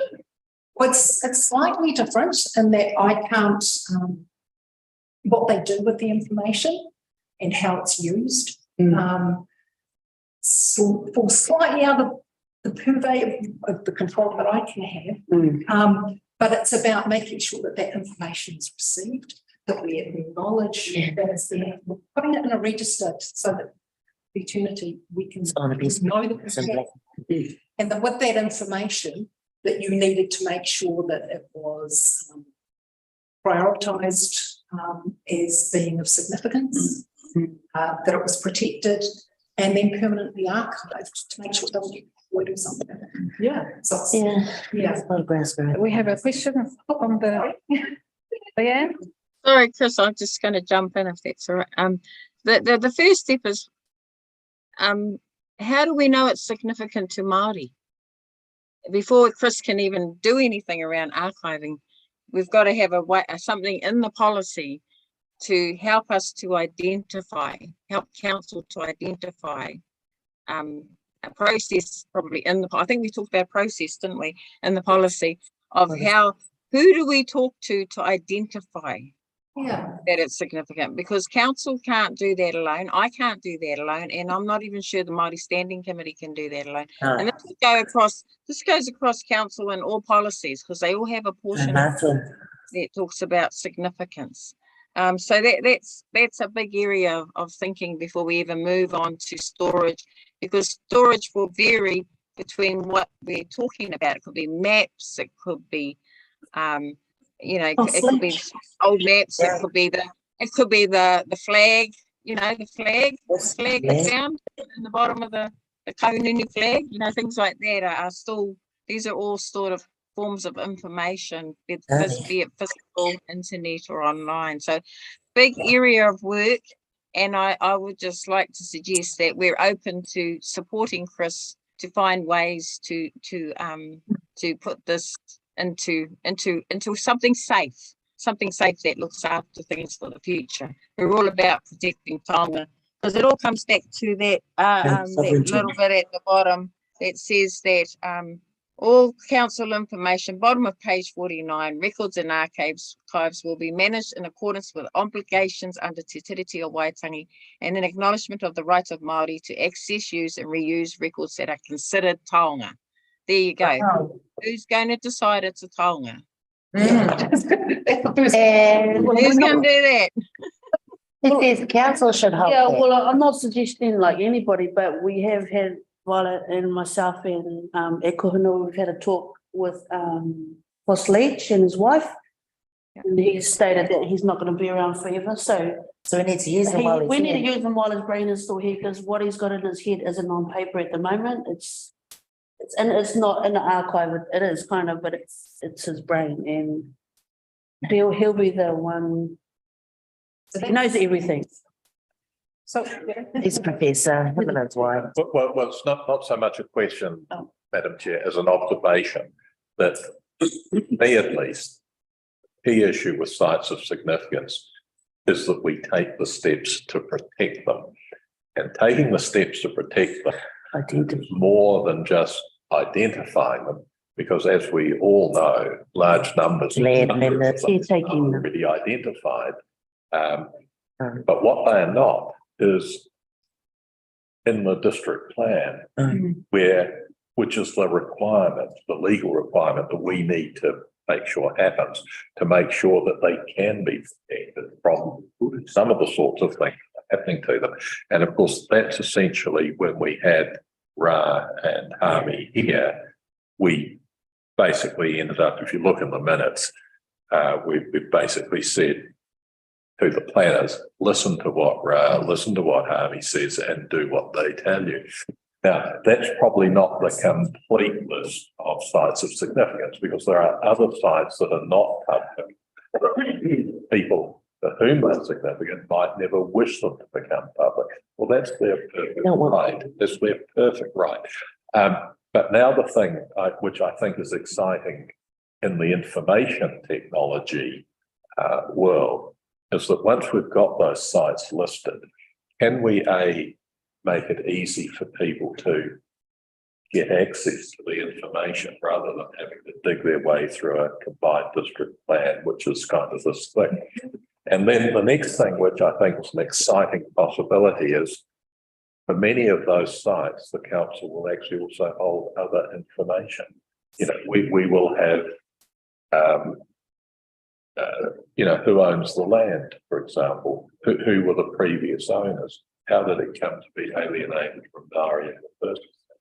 Then, as people said, they might have been discussed in council minutes at some point. You know, there might be all sorts of stories that can be linked in. If presumably if we spend enough money and we're clever enough. Excited about that. So that all comes down to how and where we store all of our bits of information, and then having the right software to get that to interface into one interface. That'd be awesome, wouldn't it? That, my ultimate dream and my blue sky thinking. Carry on. I know where I want to head with that kind of thing, where you just search into a portal and there you go, all the info comes up. Amazing. Yes. It's there. One day. So the first steps at this stage is just for us actually to know what information we've got, where is it stored, and how do you access it, conditions behind access and things like that. So those are kind of the first stages that we're at. And in this, a key part that I really need help with is coming up with some procedures to help us identify, or not necessarily even us identify, but how do we figure out that something is common. So it might be that for, you know, our fluffy cat photos, we can definitely go down a little checklist to a certain point and say that's definitely not. But at some point there needs to be something to trigger in everybody's heads that, oh, this is information that pertains to its significance. Let's get some input. Let's make sure that we get an informed opinion on it, and then we can actually identify, yes, this is taonga, or no, it's not. These are the conditions behind it. These are the axes that we want to keep forever. We know we're quite happy that after this, it's not going to be destroyed. That kind of stuff. Oh. Does this also cover off all of the archives, the historical archives that you guys have hold? Yeah. So, so with our archives, do be aware that when I'm talking about the archives, I'm talking about our district council archives, which means it's our records and information that we have developed in our day-to-day business. Community archives is a different concept, and we don't have the capacity to deal with that at the moment. But luckily, we've got Wairarapa archives up there who are the bomb at doing all of this stuff. Yeah. So with some things we won't be able to archive, but they are definitely the place that can serve that. Yeah, about 50% of what council produces creates in terms of information, you have to permanently archive. It's written into, there are 19 different pieces of legislation that contain to. Wow. Maybe some skeletons in that closet. Huge. But yeah, we're really lucky that because we're getting to all of this from scratch, and got this opportunity to really write into our procedures to see if we can get something that's half decent. Implement it, then review it in a year or so's time and say, no, we kind of missed these things, or we're not happy with how this is working, let's tweak it. Got this opportunity, and I'd really love to be able to make the most of it. Gosh, need to make that. Well, I'm so excited for you. And I do have one question. One of my pet dislikes about the way my council operates is its website, which is a thing of horror. Do you have it under your sort of responsibility to do something about? No, I don't. Mine is more, you know, when you're trying to find a file or piece of information in council, and you can't find it. Yeah. That's my responsibility to sort all of that out. The website will come. I know that they're doing some work on it, and it's until it's but what we do is we can feed information through. I understand. Okay. It's like kind of need to have an example of what you want clarity on or support on, or Unfortunately, at the moment it's quite hard because it's every piece of information. So this asset register, I have to start it and I have to go through all of our folders Hopefully, sometimes I can do it at a folder level. So for example, if every subfolder and item that's underneath folder A is the same and gets treated the same, then it's really easy because I just put that one in the asset register and all the same ones apply. If, however, there's a piece of information in there that doesn't apply to that, I've got to break it down further. And that's for everything. Like we've got, it was 7 or 8 different departments within South Wairarapa District Council, all different moving parts. And it's all of their information for their parts of business. So there's going to be an awful lot of money that I have to do. I've got it up and running. Have you got an assistant? Got 3 assistants. Oh, that's okay. We start with the documentation that gives us the foundations on which we can then operate, and then we can get on and really start to get through. Will they be in draft for some time? Yeah, it's going to be an interesting project. It's a big piece of work, but it's Interesting to get an update in 6 months. Yes, it would be very much. Regular updates. But what was the question again? Exactly.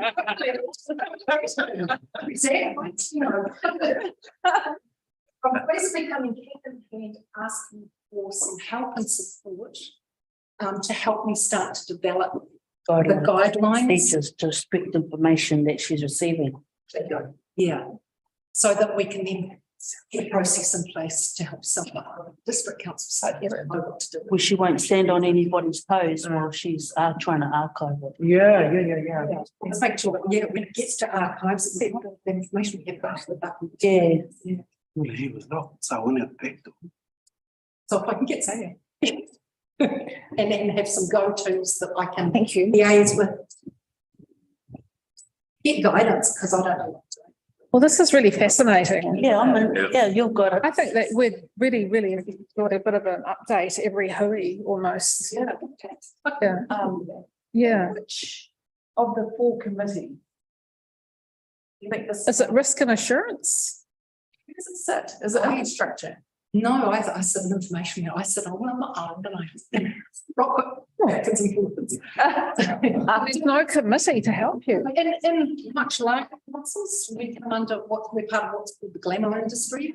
That's galleries, libraries, archives, records, and museums. We're all in the same thing, and it's basically all about managing information. Just whether you specialise. So I'm specialised in. I've been in libraries for 10 years. Now I'm specialised in a local government. It's sort of So, Well, I guess, your day-to-day, your first port of call is Leanne. oh, she's fantastic. Yeah. Yeah, You know, and she'll take us in. well, put it this way, I met with Leanne for the first time last Tuesday, I think it was. And she said, you need to get your butt down. Of course, we'll be there. Yeah, it's going to be the update to be amazing. Yeah, we can. It could have organically evolved and Yeah. It's not, It's even it will grow. yeah, and it's some people to connect with. And then that way I've got some people that help me. So do we want to put something on and make an action? Does anyone have a recommendation? Oh, is that I have a suggestion, Madam Chair. I have a little suggestion. Okay. Just for Chris to help you, is maybe it's like, if any key areas, things that come up, it could be as simple as putting it in your report and getting feedback on it from them at each meeting or whenever. But definitely, I think you need some support from more than just me. And I'd like to suggest, this is so much a recommendation, just a suggestion that the Maori Standing Committee be open to supporting Chris, whether it's through email or not, to give her feedback as she goes, just to guide her a little. Yeah. It'll be the simplest process at the moment. Yeah. Because we can't speak for the whole world and all the whole wee-wees, but we can give some, we can give some information. We can help around there. Yeah. Okay, have you got that written down, Leanne? No, that was just an idea, not a resolution. Can you email that through, please? Okay, I will do that. Yeah. I'll give it to Katie. The emails go through us, then we'll be able to go back to our iwi, our kaumata, our marae and ask them. So we're gonna, is that gonna be an action or a motion? Well, it's an action, I guess. If Chris has areas that she needs ideas on, she'll come across them as she starts to get into it. Okay. We've had that discussion. It's not there's not one stop shop. It's going to be different for everything. Yeah, excellent. And for me, the one I've really got to get off the ground fairly quickly is this guidelines. Basically, because it keeps me up at night while I'm sitting there thinking, oh, how am I going to get this? Developing those guidelines. Yeah, and making sure I get them. Okay. Yeah. All right. Okay, So if you're happy to have it thrown out via email with just some questions every time she needs some feedback, and then use some feedback to iwi as well. Yeah. Right. Yeah, it was an action. yeah, so that's an, It's an ongoing procedure. All right. the Maori Study Committee be open to receive requests for feedback. Yeah. Right. In consultation. Developing the guidelines. Yeah, nice. Well, good luck with your mahi. And patient. Thank you. Well, it's going to be fun, but thank you so much for receiving me today. Really interesting. Thank you so much. Yeah. So do we have a mover for this action? Do we need a mover for the action? I don't know. Okay, so this is just an action. Awesome. Yeah. Thank you very much. Very much. Wow, awesome. Chris. He's a soldier. Really Oh, interesting. yeah. So moving on, 9.5 income and expenditure report. But before we do that, can we have an update, please, JD? About what's going on? Katie? Yeah, so apologies. I went to the loo. This door was closed for some reason. So I went out the back door and put off alarms. And then I tried to get out that way and I couldn't get down. Yes, can we have, But, please?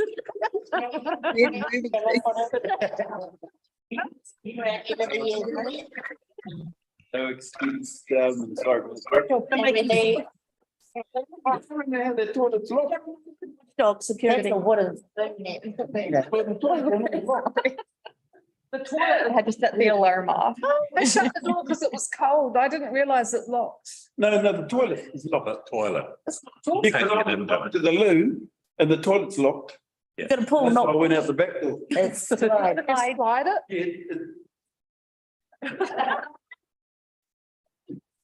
Yeah, I tried sliding it. I tried sliding it. But it's got a little thing and it's red.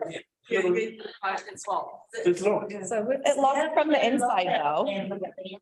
Yeah, well, that's what I'm. Because that's what I was sort of knocking and there's no one in there. That door there, go into the main order. No, that's locked. Oh, no, it was open a minute. Is this regarding information? Well, I tried to come out that way and it was locked. To make sure about. Okay, quick note. Yeah, that's what set the alarm off. Gotta go So for that would have locked, that would have blocked that one. moving on, thank you. I'm glad that Just because it's a desperate situation. the alarm went off and we were completely unaware of it. It's like the other side, not like the side of the building. That's okay, we're good. Yes, I've got the toilet. But it just has a big bit, you just gotta flick it with something. Did you flick it? No, Oh. I haven't got time to see that. He's annoying. Sorry about that.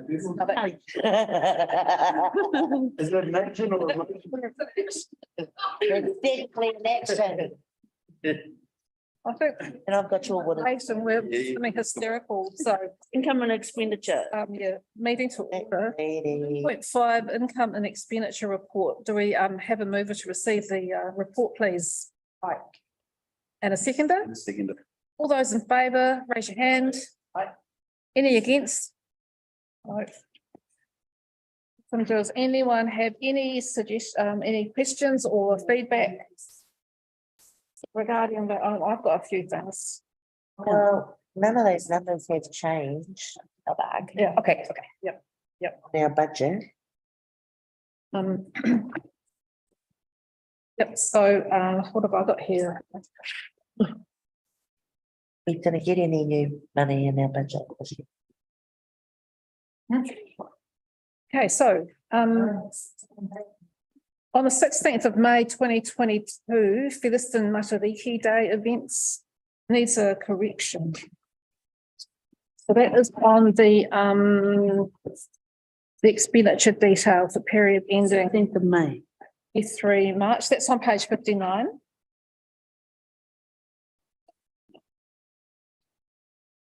Featherston Matariki. Yep. So it's the Te Tile.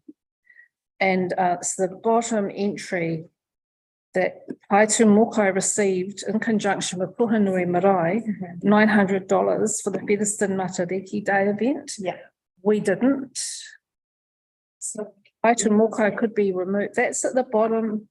That was with Warren. Yeah, but not Aitu Mokai. No, yeah, because they stayed, Poitu Mokai stayed at Puhunui. The town. Yeah, Featherston. Not the incorporated No, not society. Incorporated Society. Yeah. So the organisation and group, it wasn't either of us that applied for that funding. No, It was Warren it was and. Warren. Right, so that needs to be Featherston event, Matariki Day. Matariki events or They something, meet. like they have a little group. So yes, I can change. Yeah, so you didn't receive that $900 funding and nor did we, and yet 900, because that's not what I built on.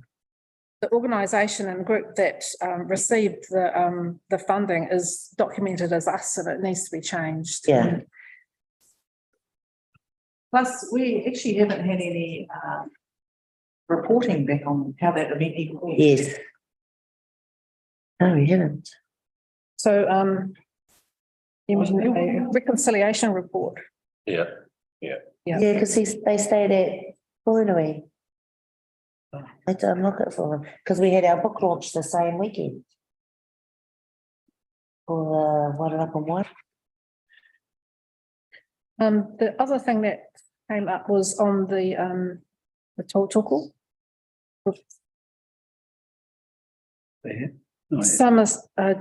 W. Summerfield attended standing committee workshop and cost $355, but I don't believe we were that we knew that we were paying for that.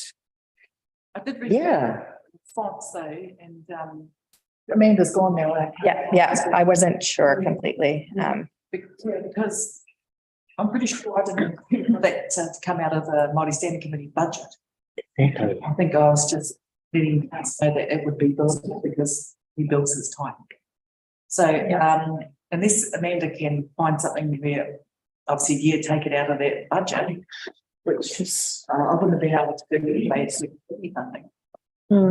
Is that even, was that our workshop or? It was our workshop, yeah. And and Scott is one of the better people to speak to us. It was around central government, local government, what was happening with Three Waters, all these things that were coming, all the reviews that were happening.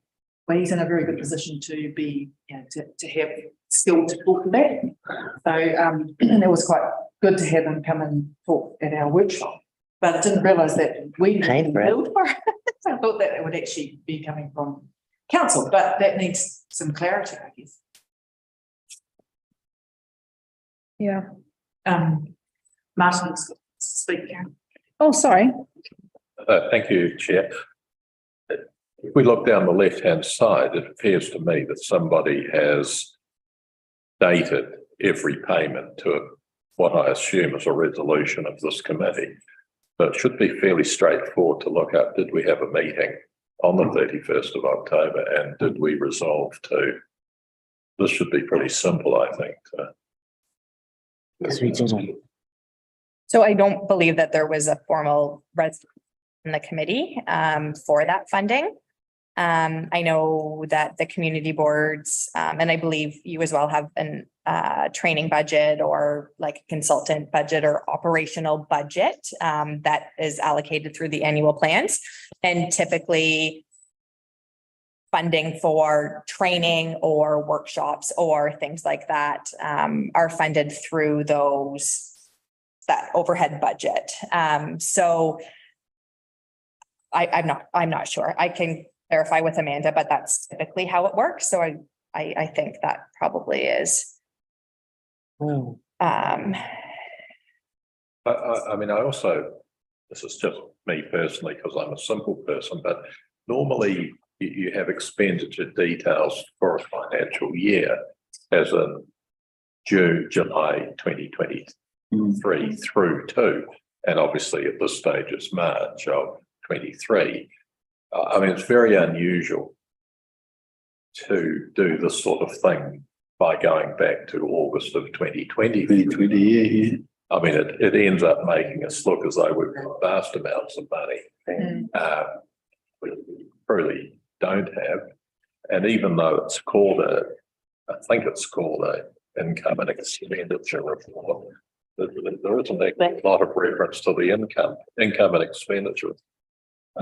There doesn't seem to be any income actually expended. Yeah. Normally with something like this, you get an idea, are we, where's it coming from? how are we doing basically? What have we got left? That says we've got 15,000 still left, but there's been no top up in how many years? So I think that's why it goes back to 2020, because the allocation for MSC was through the long-term plan. And I don't think the committee was receiving funding, which was part of the problem through annual plan each year. It was allocated at the beginning of the LTP for 3 years. Oh, yeah. So the funds haven't changed from there, except for the funds for community and youth grants, which were moved over. And so outside of that, I think the funds just were what they were in 2020. And so that's why it goes back to that date. That was one of the questions. Does that make sense? At the last committee meeting, Yeah. it's like, where's the rest of our budget? You know, we were supposed to see 20,000 Yeah. every year. Yeah. So that didn't happen at all. So we got it 1 year, never again. That's covered the 3. I don't. The last 3 years. Yeah, that was, that's in the annual plan, so. So It was, yeah. and then there was a council meeting, and I forget the exact date, did allocate more money to. Yeah, and that's been accounted for.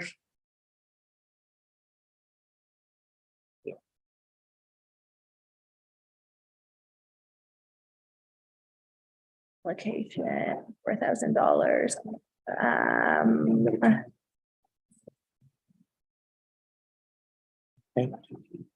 There was something on here, community and youth fund, $5,000. But where am I looking, please, Katie? That's page 58. Community and Youth Fund. Where's the number? It's the top left-hand corner on page 58. Community and Youth Fund, 5,000. Oh, yeah. Oh, right, okay, yeah, so that got popped. But that's the one you're looking at scrapping, isn't it? No, what's it called? Is it called the community and youth? Is it the one The that- community Yeah. and youth grant fund is out for consultation with the community on whether or not it will, money will be allocated for that purpose in this financial year. Yes. So this is reading like we've missed our allocation of budget for 3 years. For 2 years. 2 years? 2020, Yeah. 21, We got it 1 year and then not the next 2 years. 2 years. yeah. 2 years. With no top up, And these numbers the are the community same. board's got their budget, working budget. I believe. I'm not. The Maori development one, that wouldn't even be enough. Well, no, that was I would suggest that would be something to include in the the annual. to the annual plan. Right. Yeah, okay, let's, Good idea. I mean, it's been documented, it was a motion that was approved by the council at the time, so, you know. Yeah. Action. What have we got when council don't adhere to their class? Bloody annoying, what it's called. Frustrating. Yeah. Frustrating. It was supposed to be a multi-year funding. That's what we thought had been awarded Yes, yes. over the 3-year period, and I guess the action that we would like to take and document is to have that researched. The original motion that was approved at the So it wouldn't have been approved at like a council level. Like we've had this conversation about the grant funds. It would have been approved as a line in the annual plan budget, but there is not a formal resolution on that specific item. Does that make sense, Mayor Connolly?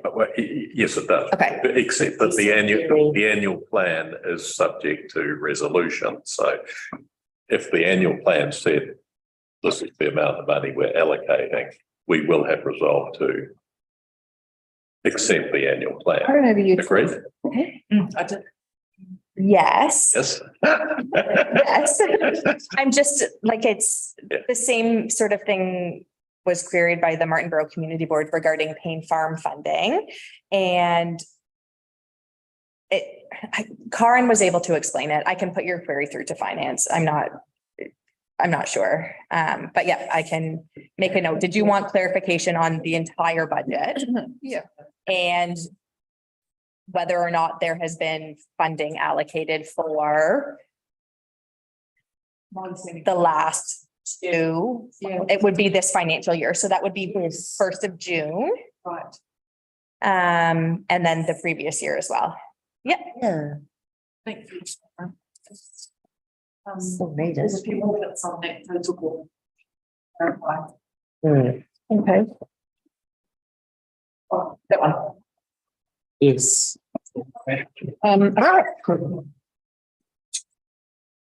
Yep, so the REAP grant of 1,000. Oh, that turned out to be Sandy Marmot, so we did support that. Yes, we did. Sandy Marmot, yeah, for that. So I guess it would be really good to have a little bit more detail in here so we can relate to what it is, because we just see a REAP grant and think, I don't remember giving them money. They should be giving us. They got loads. Um, They should be giving us money. And what about you to wind it up? that was because they missed out last year. Right.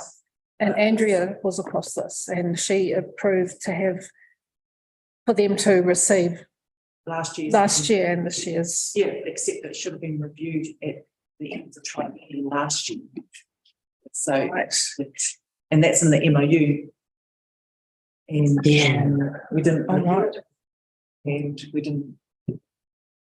So now we're. Because the thing that's come to my attention, is that Maori Standing Committee are contributing more than 3 councils do put together. Yeah. What I'm new to. So it's not solely our responsibility to support And it our. was their second standard and they were a second. So, no, you don't get there in your second standard. No, they are fabulous, and so one of us should be mighty proud of. Yes. That group and. They were fabulous this year. Fabulous. But where's the other 3 councils in this picture? Because they represent the whole weather. Yeah, and Maori Standing Committee are actually, contributing a lot. Yes. Well, I'm going to have a meeting very soon with the mayors of the other councils. If I could just get a paragraph that would give me the, hey, you guys, what you're doing, I would do that. Yeah. Because, they Give them a represent look the at this whole year's weather, which sells the weather. Yeah, I mean, They were fabulous. I think we started supporting 2019, maybe, or 2020. that, you know, Māori Standing Committee of South Waitangi District Council have been supporting since 2020 of with an MOU to support funding, We would probably put a whittle to the three councils to match or Better. Either that or change your name to Rangura or South Wairarapa. Yeah. That one, I like that one. Yeah. No. You did it too.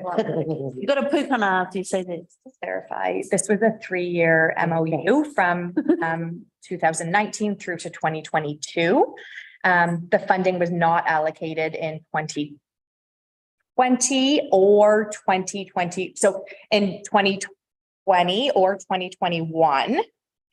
So it was back paid for those amounts. So it wasn't that it was paid out for this triennium. It was paid out because it wasn't paid out what was owing the last triennium.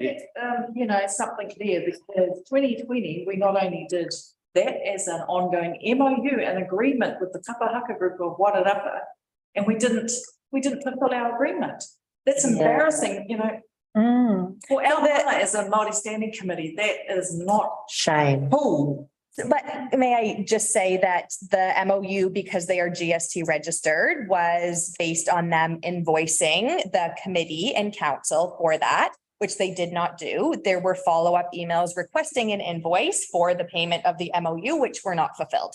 So when they came back to ask for additional funds through Councillor Maynard, I believe, for this year, I went back to look and see if there was any previous funding or what that looks like, and discovered that this trail was before my time. So it wasn't an omission of the finance team. I think it was just a miscommunication in the process. Oh, wow. So they need to be invoicing. The MOU is no longer active, but they previously did need to be invoicing on a yearly basis, which is the same as our community and youth grants. Any organization that's GST registered is required to submit an invoice for payment.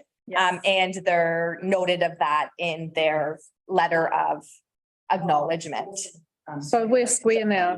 Yes, Yeah. so that's square. We haven't overpaid them. We haven't overpaid, well, we haven't got, we've not got paperwork to match. Yes, yeah. That's the thing. It's because I do remember prompting Mark Queenie the second year and she did another report for us, and I'd assumed she'd done an invoice. No, so it wasn't paid out. Okay, that's cool. So we're up for discussing a new MOU at some point.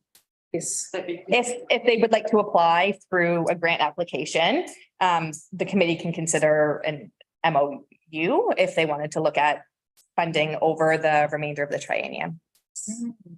Oh, it's good to know. Thanks, Caitlin. No problem. Yeah, thank you. You must have go. Oh, it's okay. You've got JB out, eh? So we.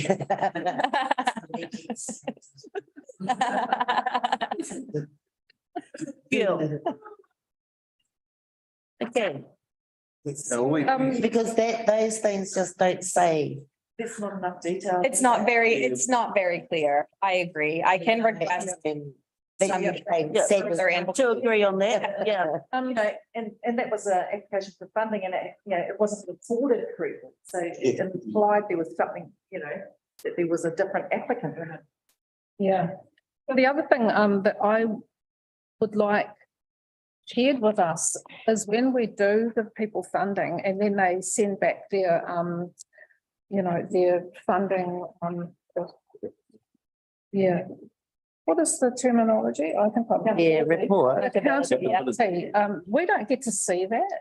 You do. Did we? So when I have an opportunity, I will go through the spreadsheet of all of the grants for community and youth, creative community scheme, Maori Standing Committee, all the 3 community boards, and find out which organizations haven't submitted their forms and send a follow-up email. When I get, it depends, usually like 4 or 5, I'll put together a report to go to the committee or the board that has the accountability forms included. Okay. I'm happy to do it if there's one, if you would prefer them coming. It's just, it is a whole report just for, so I try to wait until there's a substantial amount. Yeah. But yes, they do typically come to the committee and the boards. I can check the last time one was here, and I can see if there's any that are in line to come. And it'll just take me a minute. Was that Waitangi Day event at Cobblestones didn't go ahead? And we actually gave them $1,000 for that. Is it take place, did it? So there's none that I've received that are outstanding from the last report that came. Accountability one. Oh, hang on. Oh, the sports award accountability form. I received that at the end of last year, and that's the only one that hasn't been reported. Yeah, because that Waitangi Day event was cancelled. Yeah, so what did they spend the money on if the event was cancelled? If I recall correctly, that funding was switched to a cobblestones Waitangi Day, or I can look on that too. Can I send an email on that one? Yep. But it was repurposed through a conversation with the committee. There's a resolution on that. It was last triennium. They were gonna then do a Matariki event. Yes. But then that didn't happen either. I think the weather, whatever, something else. Oh, okay. I didn't know that. The weather shit itself. I think as long as they do use it for an event that. And I think that was the conversation that the committee had. I didn't realize that that event hadn't gone ahead. Yeah. You just sort of follow up on that. Yes. Yes. Right. Oh, we're getting there. Leanne. Oh, Leanne.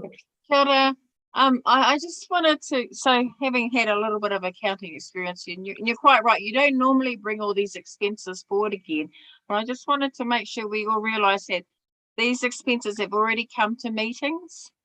They've already been passed and discussed in the past, and it is a matter of, if there's any queries, we can just get Karen to dig them out, or whoever to dig them back out and see the minutes pertaining to those minutes. But like the mayor's pointed out, they're actually old expenses. They're being to every meeting that reports there.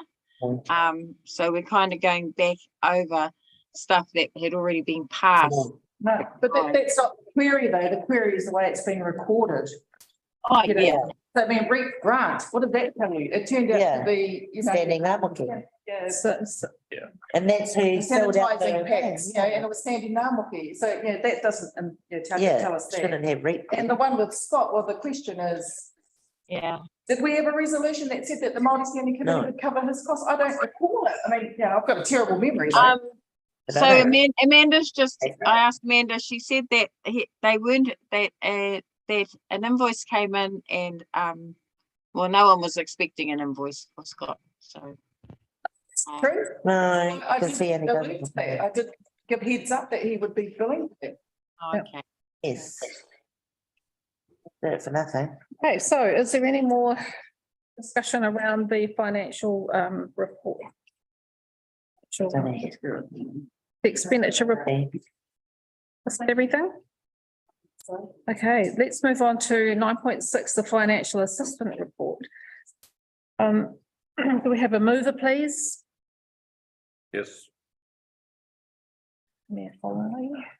And a seconder. And Violet. Those in favour to receive the report, raise your hand. Any against? Motion's carried. So is there any questions or clarification around the grant applications? I know that we haven't spoken, the Paikamokai application hasn't been spoken to. And also, just to note, under recommendations, point 2, Pity Hitter is not asking for 3,300, it's asking for the capped amount of 500. That's just what her course fees cost. Did you say that? You might want to work through like Yes. one and then decide and then make a resolution. for that one. Like that's probably just the easier way to do it. Okay. Right, And asking for protect now. right. Okay. Okay, so I had some guidance. I just said it's probably easier if you just work through each one. Each one. So if you start with the first application, for tuition fees. Okay, so do we agree to fund Pirihira Kingi Aye. $500 to support her tuition, Maori immersion? Aye. So I can't, can I? you can, yes, you can. So do we also agree to fund, I just need to know, sorry, just need to know what fund that will be funded from. Constable? Can I put where $500 because I can definitely see a 3,000.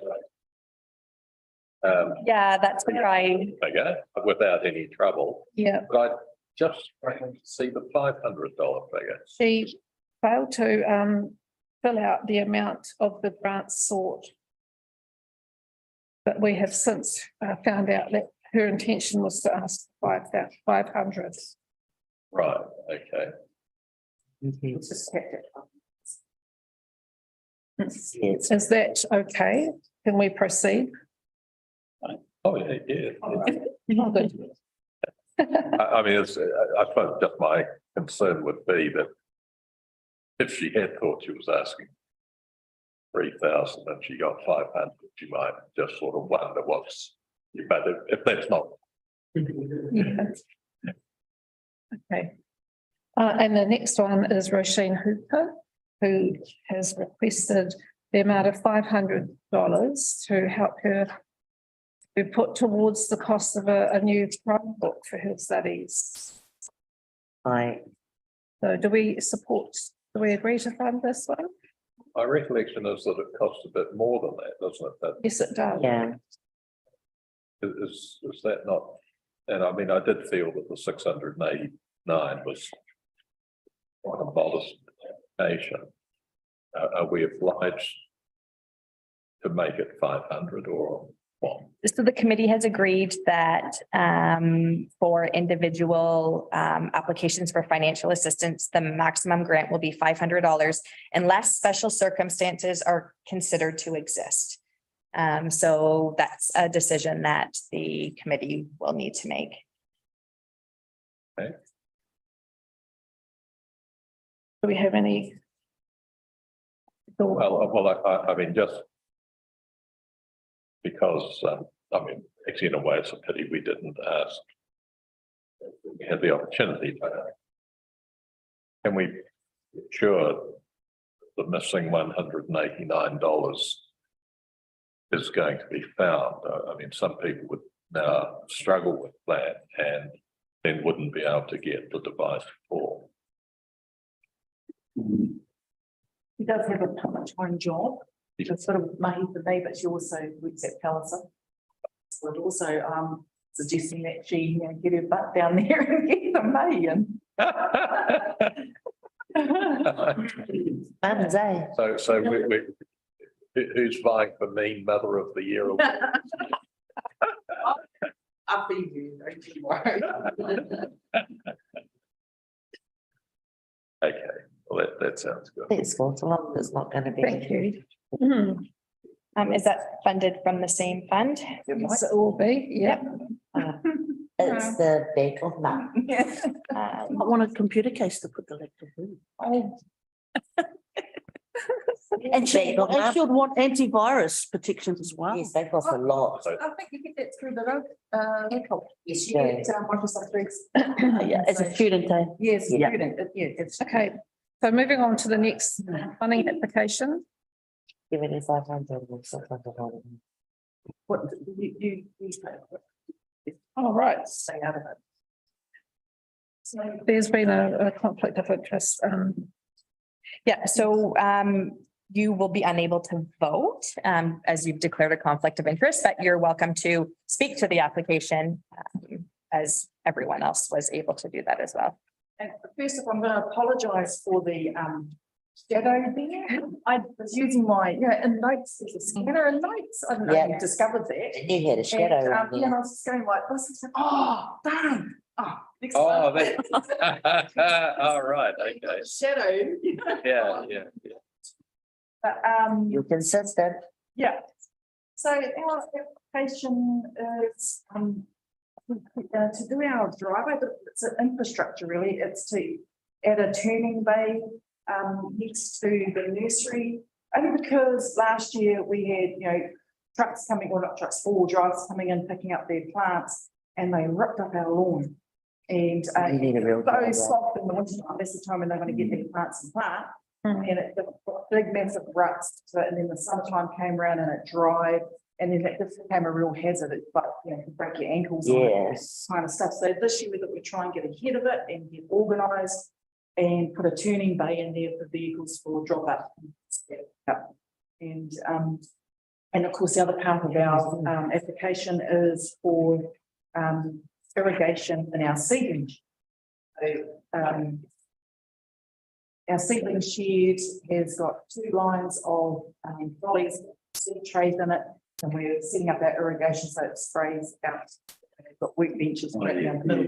Yeah, so it was Got it, just huh? to do that, and that's the Cotter and Stephen. Oh, yeah. Happy to answer any questions.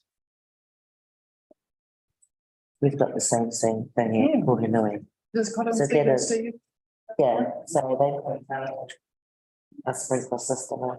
Yeah. And we have it automatic, it's on a timer now, so it either doesn't have to be there at 5 o'clock at night. So our nursery managers are there at like 6 o'clock in the morning to do Yeah, that. first turn them one. on, so It they takes just turn it time. on and she just, when she gets there, she just flicks it on. Yeah. Yeah. Yeah. So at this point, I need to declare a conflict of interest as well, because I'm the treasurer, so. And I'm I think you did that at the beginning of the evening. That's a good idea because that is a hazard and it's ripping the ground up. Oh. Yeah, so wet down Yeah. there. The water table is actually quite high. It's off, so it doesn't take much for us to be flooded.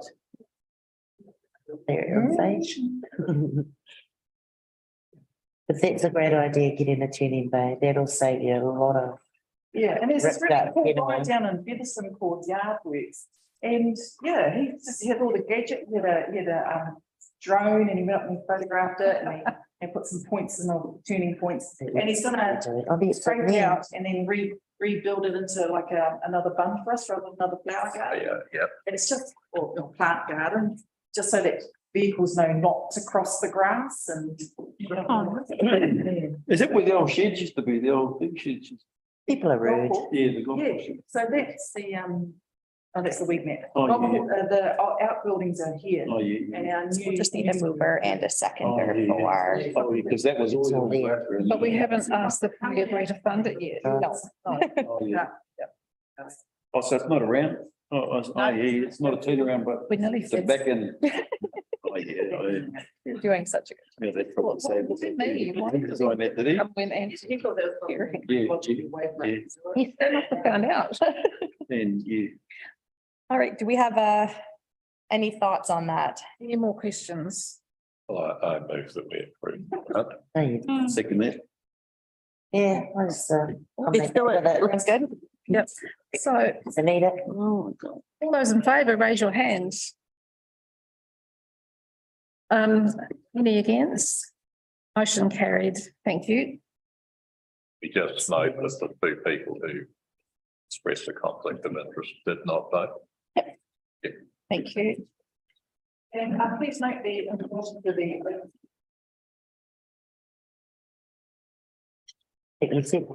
Oh, you guys sent it to us. Some notice of the account as we board of standing committee, but then we're also next month doing an open day. Oh, you did, that was you, the thing up there, eh? Yeah. That's a public open day. We received it the other day. Yeah, yeah, public open day and.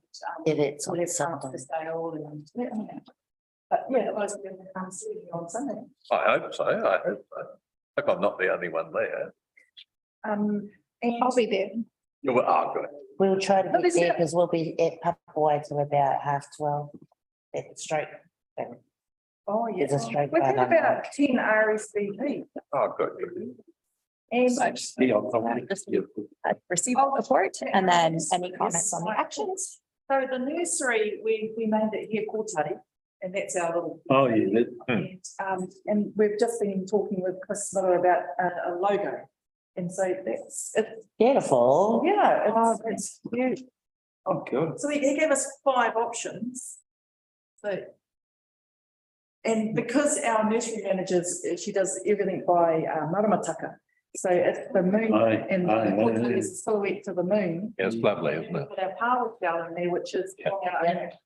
Waited up by. Yeah, and one and both. Oh. Yeah, so a local guy in Feathers signed that for us, which we're really like, I know. That power shell one's nice. and That's nice. yeah, and it was brilliant because it was really good to have the cordial because initially he'd put our kōtari on a walking stick and it was carved, like beautiful with power shell inlay. And all that, but I just had to go, no, that's someone's whakapapa, that walking stick, and it's not ours. Yeah. And so, yeah, just put them on a. Well, that's it. Safe, that'll do. And well, even the shovel end that connects to the. This, the shovel now, now that's. Yeah. Yeah, shovel in here. Yeah.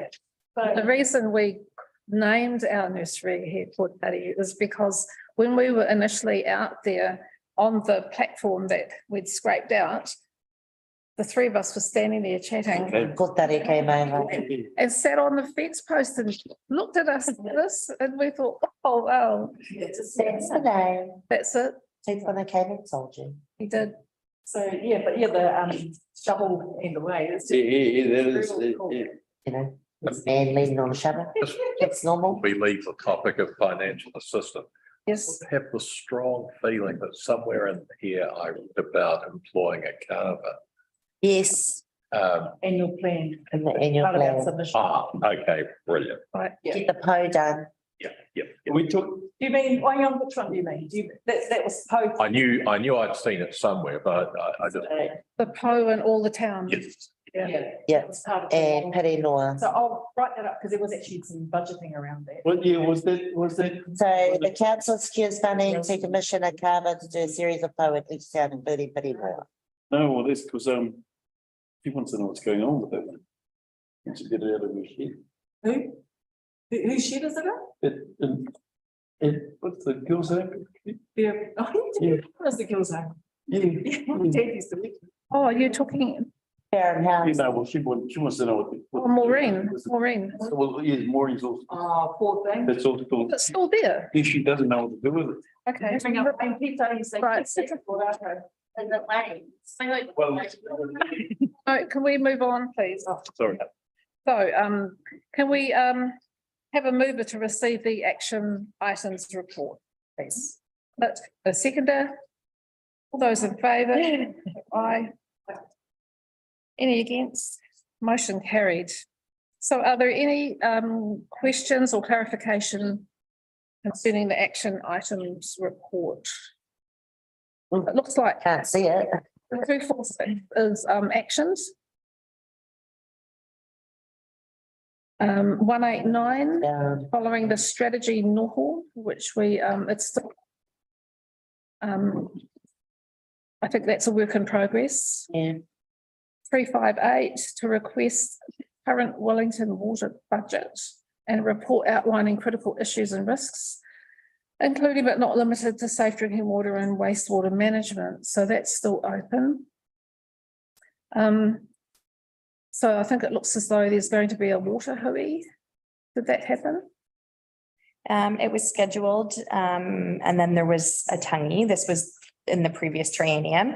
And I think that Andrea or the committee had some conversation about prioritizing current commitments. And I'm not sure if there was a decision made whether or not to go ahead with that. That was my understanding of that. But again, that doesn't sit with All right.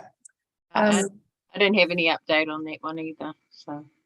Well, the next one is really It's relevant related to this. that as well. So to schedule a half-day water wānanga with Maori, hapu, marae, iwi, Wellington Water and council officers. So that's still open. Did you want those to go ahead? I think we'll just wait for Andrea to come back and. Okay. Yeah, just on workshops, because you've got one in June, nothing in May. I think For a reason. there's talk about whether we can get the cultural competency training for you guys. Andrew was looking at that next workshop for that. So I guess it's around looking at your workshops and saying what are those actions do we actually want to put into the workshops as a wānanga? Cultural competence. That's still in discussion because obviously there's a budget required for that too and funding that Amanda's trying to work with. May I just talk to 548, Karen? Is that all right? Sure. I just want to note on this. I forgot to talk to it in my report, but on the sites of significance, and I know there's been discussion on it tonight. So right now, we sat down in a hui with Te Horepo and Uncle Hami, and that's now the ball is now in their court. So they are working with Hamish off of Miss School to work on ways for them to put the information that they want to put forward now into the district plan. So it's sitting with Mana Whenua right now. Okay. Well, iwi. Will we get the opportunity iwi. to review? Say iwi, eh? It's Kahunu. Will the Māori Standing Committee have an opportunity to review that? Oh, of course, yes. So what it is, they have their own documents which we use for the Treaty of Tribute for the settlements, and the other thing that's happened with that meeting is that they don't want some of these sites, and this is the hold up. They did not want some of these sites identified for lots of reasons, protecting taonga, protecting koiwi. So therefore, they're looking at polygons, which is, remember they talked about saying this is an area and pretty much they merge along the whole coastline. So we're actually going to find the whole coastline, those polygons all joining together, and they're all pretty protected. So all right.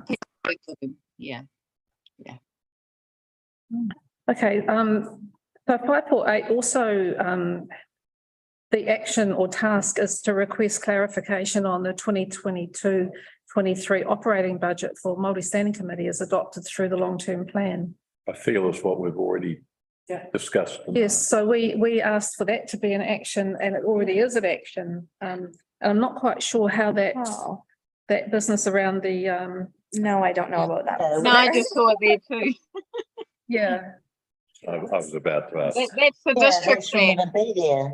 Yeah, that's the district plan. That's the combined district. No, which also was an open action, but I'm not sure what happened. So it Those must have seem to get dropped off. merged. I will. And that's verify that. key. Sorry about that. Anyway.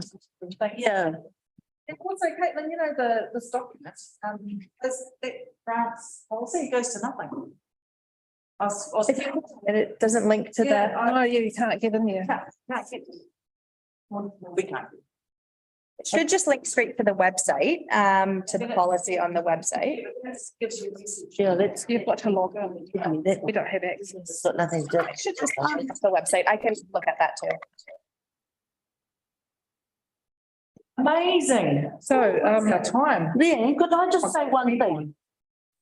About, about the historical sites thing, how you said that it is Mana Whenua. Mana Whenua.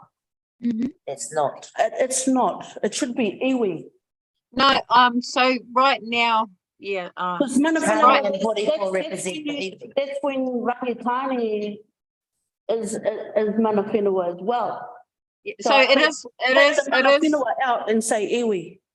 So it is sitting with Rangitani and Kahununu right now. Yeah, but I'm just asking if you could take away, just say iwi instead of Mana Whenua, because. Where's that written? Where's that written? Oh, you No, said it, you said it. You said that I it's don't sitting have with Mana Whenua. Yeah. I'm using government talk you Yeah, go. we're not the, yes, Mariah's mana whenua. Well, yeah, not Actually, that. let's come up today. Thank you. So sitting with iwi, aroha mai. Yeah. Oh. Yeah, that really got me, that one. Thank you, everybody. Let's the meeting to a close. Yes, please. Big effort, everyone.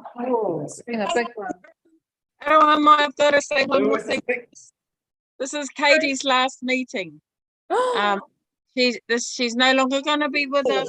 Yeah, she's still with us, but this is not her role anymore.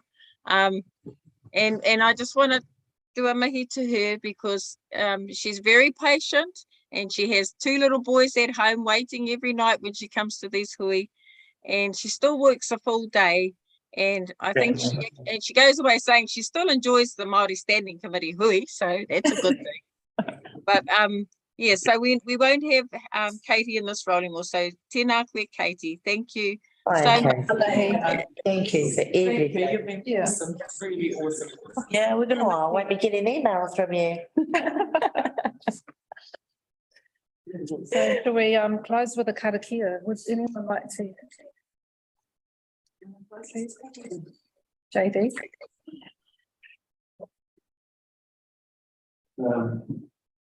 Tātou ka tātou kawhi, te atu whao ki tātou ariki. Ai karati.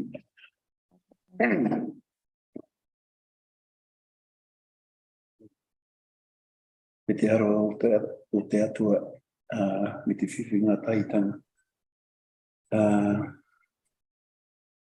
Wairua tapu. Ake, amini. Amini, kia ora. Well, Kumariri. they're not always Kumariri. they're not always that big. No.